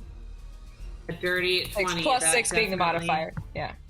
Got it. Thank you. That is. I was like, oh no, I just got so many numbers. Okay, and then a d10 plus 4. Here I go. For the damage for this first swipe. That's gonna be a 7 damage. All right. Is this on? Which swarm is this on? The one that's more hurt. Okay. And what kind of damage is that? That is slashing damage. Oops, it accidentally rolled that for me. Yeah, hang on. It did that by accident. Ignore that. But yeah, yes, no worries. it's slashing damage. Yeah. Oh. I don't think it is flanking in this case, Tom, because they're like above your heads. All right, so then I get to do the butt end, the attack with the butt end, for my polearm master feat. Attack. The butt attack, bonus attack. Okay, here we go. Same swarm. All right. Okay, 16. I still have bless up. 16 plus 2 plus 6. That's going to be Definitely hits. Definitely hitting. Awesome. And that is going to be a 1d4 plus 4. Okay, call that.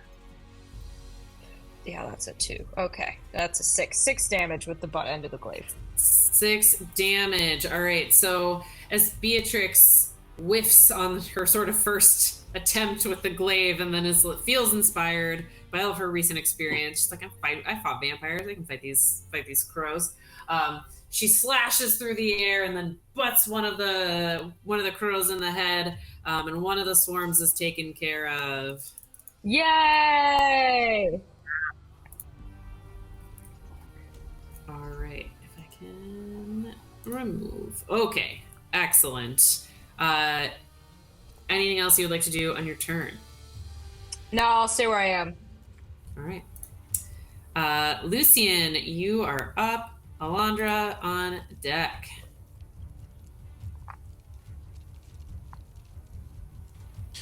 So Lucian's gonna move back over just so that there's less chance of hitting anybody else.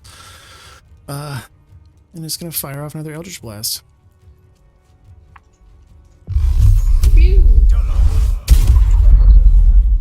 That's an 11. 11 just misses.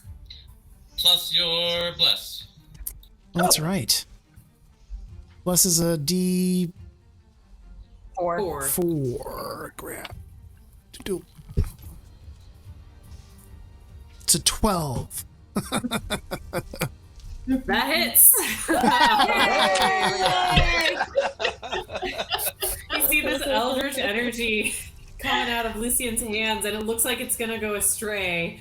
And then, what is Shantaea's? Is it Shantaea has like green energy? Is that right? Let's go with pink for rose petals. I love it. You see this It's courageous. pink sort of crash in with the purple and guide it back on path.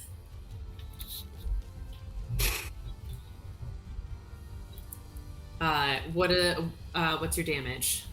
It was What's your 7. damage? It was 7 damage. Okay. 7 force damage. Taking out a few more crows.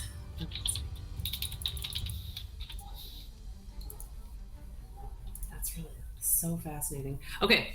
Anything else on your turn? That's gonna be it. All right. Elandra, you are up, followed by your bestial animal spirit. I'm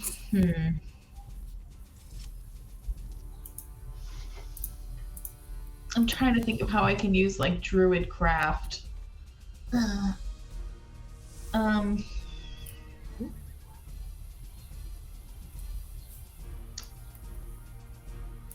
Like, could I change the weather? Like, create wind or something? Like, to like push them off a path? Puff of wind. You could absolutely try to do something like that. Okay. All right. Yeah. Describe what you're trying to do. I want to get them away from where they're at. So, not as close to their current location. I So see. if I could push them, like, you know, to a different 5 feet square. So I don't know if you can. some type of wind thing, like a wind gust, Mhm. or does that, you know, make them nervous and fly off, or? So is the goal is to make them fly, like Yeah, like to go decide away. to leave, Yeah. to go away. Hmm. Yeah. Let me look at what else you have. Or like a loud noise, something that might confuse them. Mm-hmm. Yeah, I think you could do that. Candle. Yeah, it has to be harmless. Faint odor of a skunk. Control enemy grow. Yeah, loud noises sounds good. Callow, yeah. I would say Elandra, being proficient in nature and knowing nature-y things, would know that hawks and owls are the natural predators of crows. So if you so I would like picked the to wrong use... bird! Oh! No, you did fine. It's just a bestial form. I'm just using an eagle because it was easy, just for a token. But I would say with your druid craft, you're able to create the sounds of like what would be unusual, but like a swarm of I don't know what a group of owls is called. A wisdom. I think owls wisdom of hang out owls? Parliament. Parliament. Is it really a parliament? It's a parliament. Hell Parliament yes. of owls. Although they don't normally hang out in groups. No, they don't, which just Yeah. makes no sense. Neither do hawks. God, I love Wow. it so much. Perhaps a parliament of owls Perfect. coming this way, and I will say, per that effect, the crows will have disadvantage on their upcoming attacks. Perfect. All right. So cool. And then do you ask your bestial form to do anything? Yep. Swoop. Just swoop and strike? Yep. Ooh. All right. Oh, sorry. You can move it. I don't need to move it for you. Oh, here, yeah, I can. Yeah. Caw-caw. We can say it's like attacking from above. We're all stacked. So we are at. Ugh. What am I rolling? Oh my god. Yeah. So you rolled the d20 plus your spell attack modifier, which is 6, which It means doesn't do anything. yeah. So it just hears the swoop part and it swoops down. Bam! Damn it. That's okay. It's amazing. This is an amazing turn. I love it. Rolled a 2! What a great form of druid craft. Sucky. Okay. Parliament of Owls. I'm so glad to know that. No. Mm-hmm. Let's see. Misses. Okay, it is their turn. Doo-doo. All right. Yeah, the swarm is gonna keep a swarming and a pecking ya. Yeah, they're still good. Beatrix, All right. they peck at you. How do they do? Man, they're rolling like balls. Your swatting has been very successful. Yeah. Rolled 2s Elbows both out. times. Oh, they were supposed to be at disadvantage, actually. Yes. Yeah. as Well, a it's See if they can do any whatever. It worse. failed. So Doesn't matter. yeah, maybe, It I mean, doesn't if they critical matter, fail, but- I guess. yeah. Man. Just do it. Still terrible. They miss you. Yeah, so they're all like ah in crow language because of the impending owl attack. Multiple owl. And- Full owl, I love it. That's so good. Oh my goodness. Or later, I'm gonna look at my notes later and be like, what's a pole owl attack? All right, Courage, you're up. Callow on deck.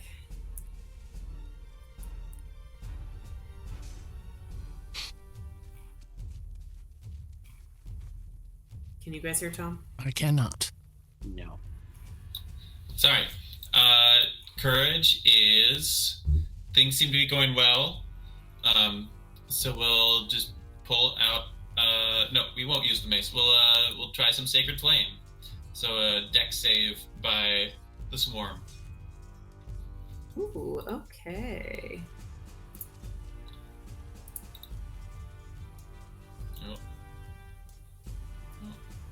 Oh. Oh. Man, again, rolling like crap. Alright, so 6 radiant damage. All right. Yeah, what does it look like? Just a little firework goes off in the middle of the swarm. Just go home.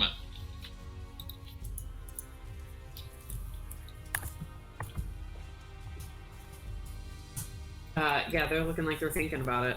Anything else? Nope. Alrighty, Callow, you're up. Beatrix on deck. Callow is going to whirl around looking for this incoming swarm of owls, too.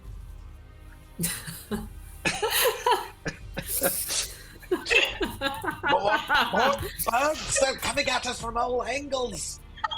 These crows now owls!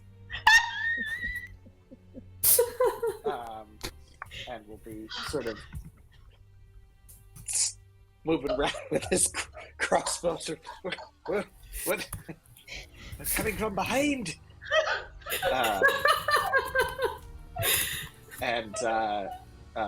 Callow is distracted, and Callow is going to hold his attack until he sees the owls.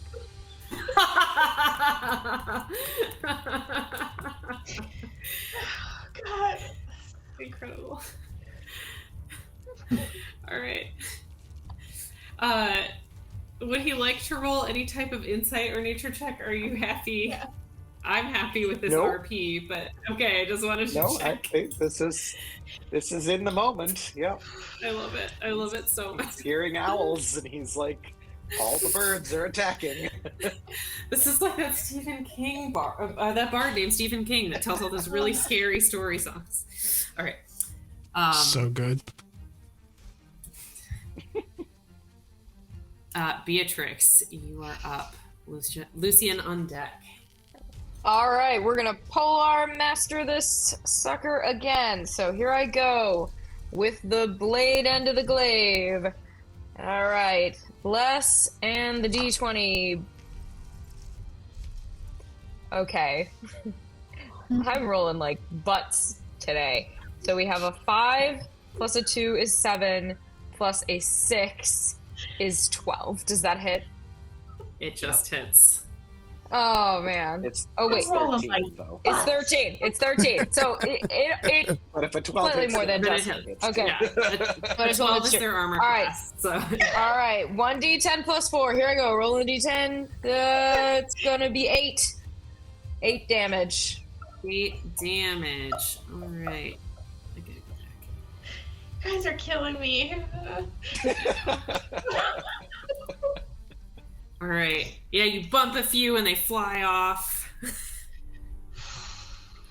You see feathers flying everywhere. I love the idea of just Yeah. like raking a glaive through a swarm of crows. Yep. Like a All sky right, butt rake. end time. All right, here we go. Butt end. With the bless. Here we go. Oh, that's much better. That's a 14 plus 6. That's a dirty 20. And then 1d4 plus 4. 3 plus 4, 7. 7 with the butt end of the glaive. All right. Yeah, several more fly off into the afternoon. You said it was 7 points? Mm-hmm. Okay. Interesting. Mark? Yeah, there goes. Alrighty. So now at this point, you just have like just a few, like it was like 4-ish, that are not ish. There's 4 that are like still kind of like flying around your head, but they've lost a lot of steam. There's so few of them now, and they still look like they might be watching for the incoming owls. Gotta keep them and Callow, right? All right. Anything else you'd like to do, Beatrix? That's everything. No movement. All right. Lucian. Lucian is going to try and cover Callow with his cloak and just scream out, "Where are the owls?"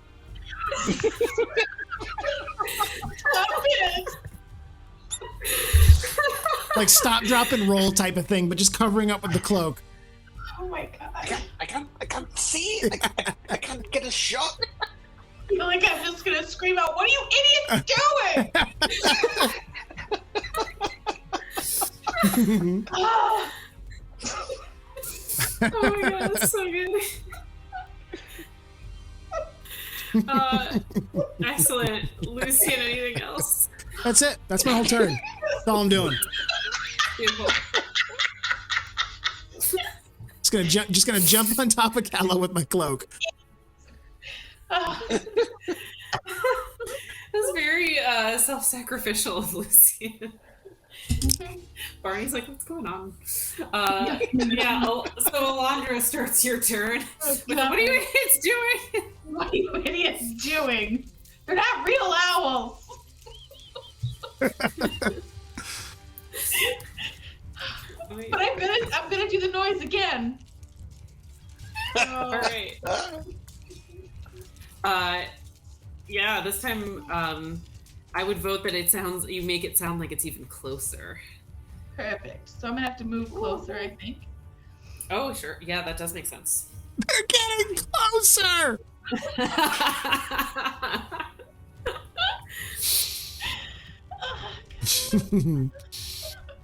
And do you ask your bestial spirit to do anything? Yes, same thing. All right, swoop and strike. Strike. Alrighty, have him swoop, have him strike. All right. So let's see here. Please do something. Okay, so it's 13 plus. Oh god, my eyes, forget this. Is plus 6, but that's plenty. I think it's plus even more than that actually. But So then it's yeah, that's the hits. 8. Mm-hmm. Plus 5, or so sorry, 8. plus 6. 9 damage. 9 points of piercing damage. Yeah, tell us how your bestial spirit gets rid of the rest of these crows. So, Mr. Eagle, or whatever bird this is, hawk, I don't know. Talons are gonna come flying in and just and beaks, not plural, and just shred the rest of the crows. Just shred them. All right, I love it. Yeah, so I would say like Courage and Beatrix, you are both like covered in like, there's like bird shit, there's feathers, there's some gore. 3P eagle. You did something, whatever you want. All right, and they are gone. Some kind of mutant owl. Oh. And we are. That is combat. All I'm right. definitely keeping the owl sound in my back pocket to scare you guys in the future. Just. I am gonna pick up Callow that sign. is still scanning the woods, ready. Trying, like, he's got his head poking out from under Lucian's cloak, Do you think it's safe? scanning the woods. Safe from what? The parliamentary procedures of the owls. The owls aren't real. No, owls are real. I've seen them before. My owl sounds aren't real. They're not coming. Everyone's fine. I call You the don't owl believe in sounds. owls. You can speak with owls. I can generate sounds.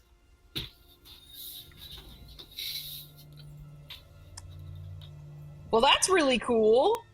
Thank you. Well, that's fucking dope. Yeah, so who? How about a little bit of warning ahead of time? Hey, you know what? She was trying to save my butt while the two of you were hiding under cloaks.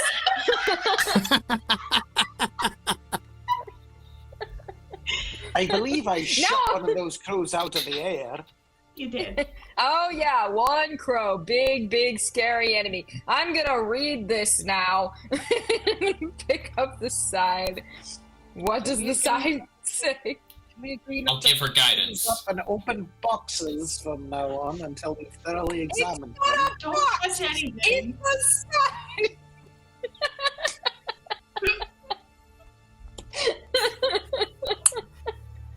DM wonders What if does she's it say? teaching the party the wrong lessons. So Beatrix, you pick up the sign, and you sort of like set it on top of its bottom half so you can read it, and you can see the arms indicate that Krezik and the Solenka Pass are to the southwest. It says Lake Baratok is to the northwest. Valaki and Ravenloft are towards the northeast, and Berez is towards the southeast. I will, let's see. Oh, it'll be in Legend Keeper, and I can also put it in the chat if that's helpful.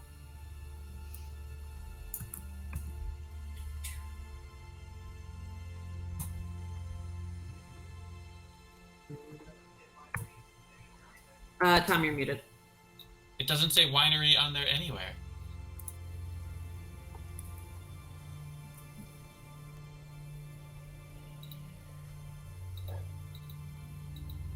No, but I suppose we were told that continuing to head due west will get us to the winery.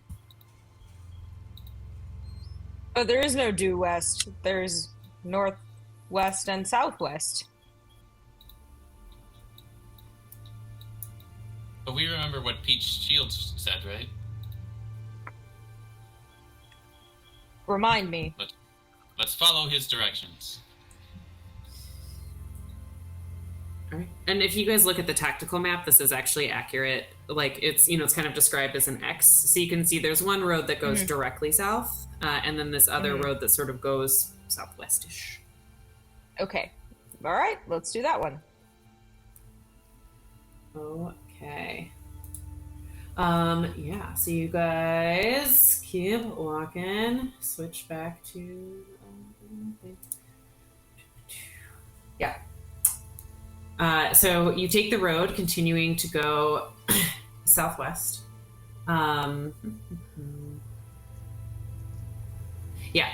You walk for about another hour before you come to another fork in the road. You can go, there's a fork. So at the fork, there's one that goes straight-ish, but it curves more north, but still going west. Or there's more of a hard left turn to the south-southeast. Is there a sign? I think the northwestish one, probably. There is no sign at this particular juncture. Good. Tom, you're muted. Is the straight one being straight west? It's more like northwest, but it's still pretty west. You can also see that like this is still clearly traveled road.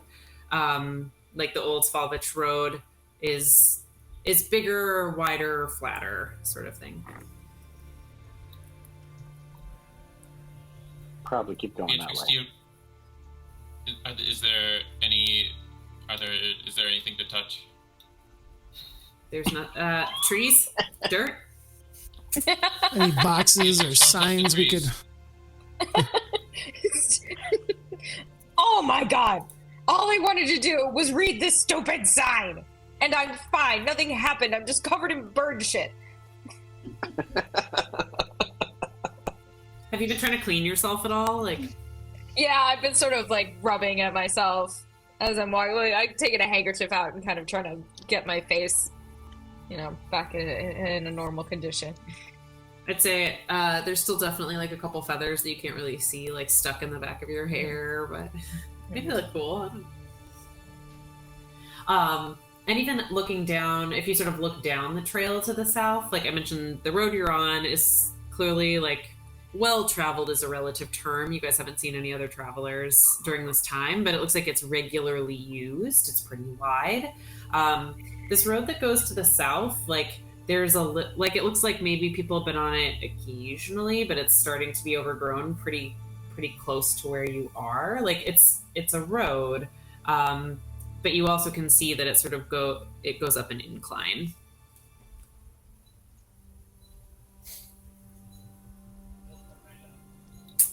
No hills for me, so northwest. Sounds good to me. You walk another 30 minutes or so. And do I have a thing for this? I don't think. Hold on, I'm gonna check. I don't think I do. Okay, we're gonna use the same one. We're gonna stay here. We're good. Okay. You walk another 30 minutes, and you come to yet another crossroads. And you see a weather-worn signpost next to the road. This one, however, is intact. There are 3 arms of the sign that point along the 3 branches of the road at this crossroads. The arm pointing north reads Kresik. And through the woods that way, you can see, very close going north, you see a bridge spanning a river.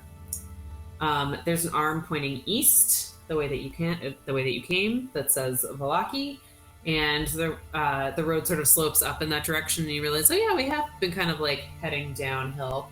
And then you see an arm on the pointing southwest that reads the Wizard of Wines, and the road continues to slope gently down in that direction. Looks good to me. Wizard of Wines time. You're muted, Tom. We're gonna accomplish a task. Woohoo! Look at us stay All focused. right. Oh, I'm real amazing. proud, you guys. I'm real proud. Could Courage check for recent horse footprints? Yeah, sure. Go ahead and roll a survival check. I wonder if Von Holtz really came through this way. It's false. 11. 11. I would say with an 11, you do see hoof prints in the general area, but you can't really tell how recent they are. Could I? Go ahead and make a survival check.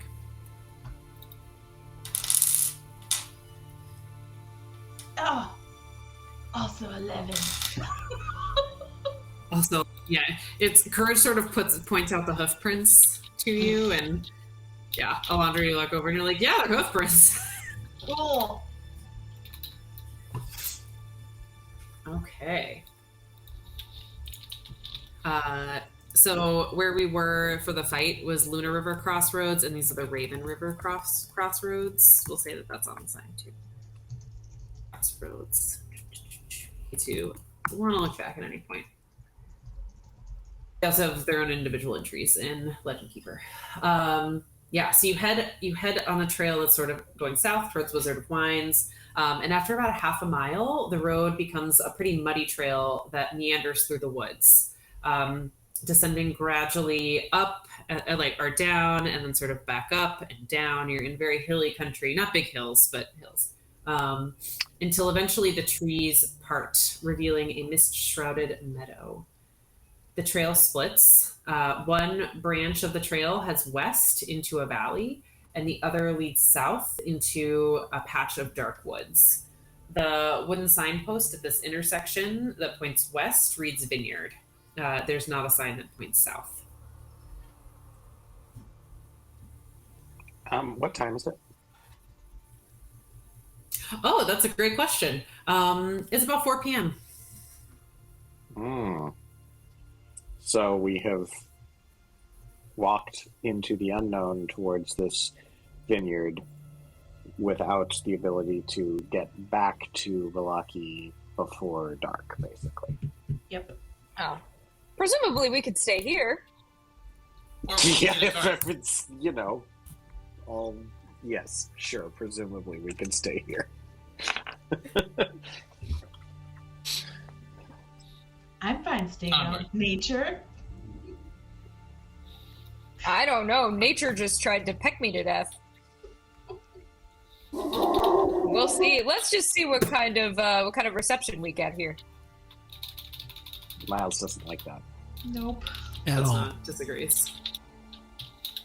Can I use some type of I'm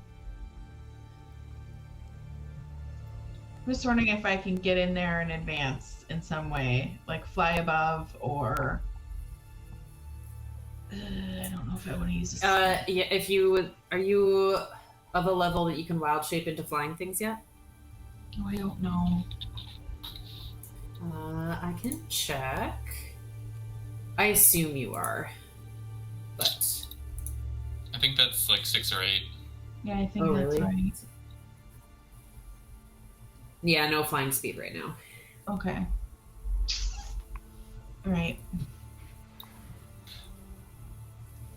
We just see a sign, though. We don't see a building yet, right? You don't see a building yet. All right. Let's go. All right. And- you. And this direction matches with what Pete Shields told us, right? Yes, you've been heading generally west with some curves with the roads. Like occasionally you went a little north and south, but generally you have you know what? Emily, the DM, is telling you this. Courage, if you're curious, go ahead and make a little survival check. Okay. I'm gonna ask for Shantae to help me this time. Cool. Nope, that's stealth. Don't count that one. Oh, that was a good roll, too. And a D4. So survival 18 plus 1, 19. Yeah, you feel really good about this. You took some orienteering classes in your youth. You knew you wanted to go out and adventure. So you really have a finely tuned sense for directions that you feel very good about right now. That you've taken, you took these roads and you feel like you didn't get turned around. You knew where you were going. You went west. And a little south. It's like a little south, but. All right, let's go. All right. You all I was going to ask Elandra, you said you'd wanted to scout ahead. Do you just do this in your head? Do you talk about it with your party? I'm just wondering if I don't know enough about the bestial spirit spell to know if I can send the eagle along, like ahead, and see if it can't like communicate back to me somehow. I don't know that. My guess Can I is direct it it spell. and tell it what to do? Let's see. It only lasts for an hour, so you could have done that like for a little while, but yeah, it's been a few hours. Okay. But yeah, good thinking. Did it hang out with you for like an hour while you hiked? Of course it did. I love that. Just flying above. Old eagle style. Okay. Right, so you all head towards the vineyard. Unless anyone has anything else to say. Okay. No. A light drizzle starts to fall. You see pretty soon after this, some unpainted fences are lining the trail, which skirts north of a sprawling vineyard that you can see below you, before bending south towards a stately building. The fog starts to take on ghostly forms as it swirls between the neatly tended rows of grapevines. Here and there, you see rope-handled half barrels that are clearly used for hauling grapes. North of the trail is a big stand of trees. As you start to approach, a man wearing a dark cloak and a cowl pops out from the edges of the trees and beckons you towards him. And that's where we're going to stop tonight.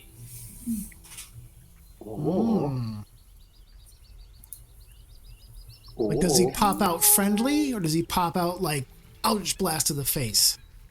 Eldritch Blast is the face. You can roll insight checks if you like, so you all can think about how you'd like to approach. Anyone that thinks they would. I would like to do one of my divine senses. Yeah, go ahead. See if he's a celestial fiend undead. Your divine sense does not ping for those things. Okay.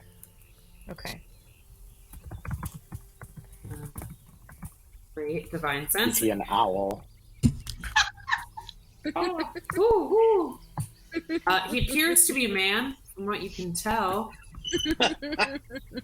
You said a dark cloak and an owl. Cowl. Dark cloak and an owl.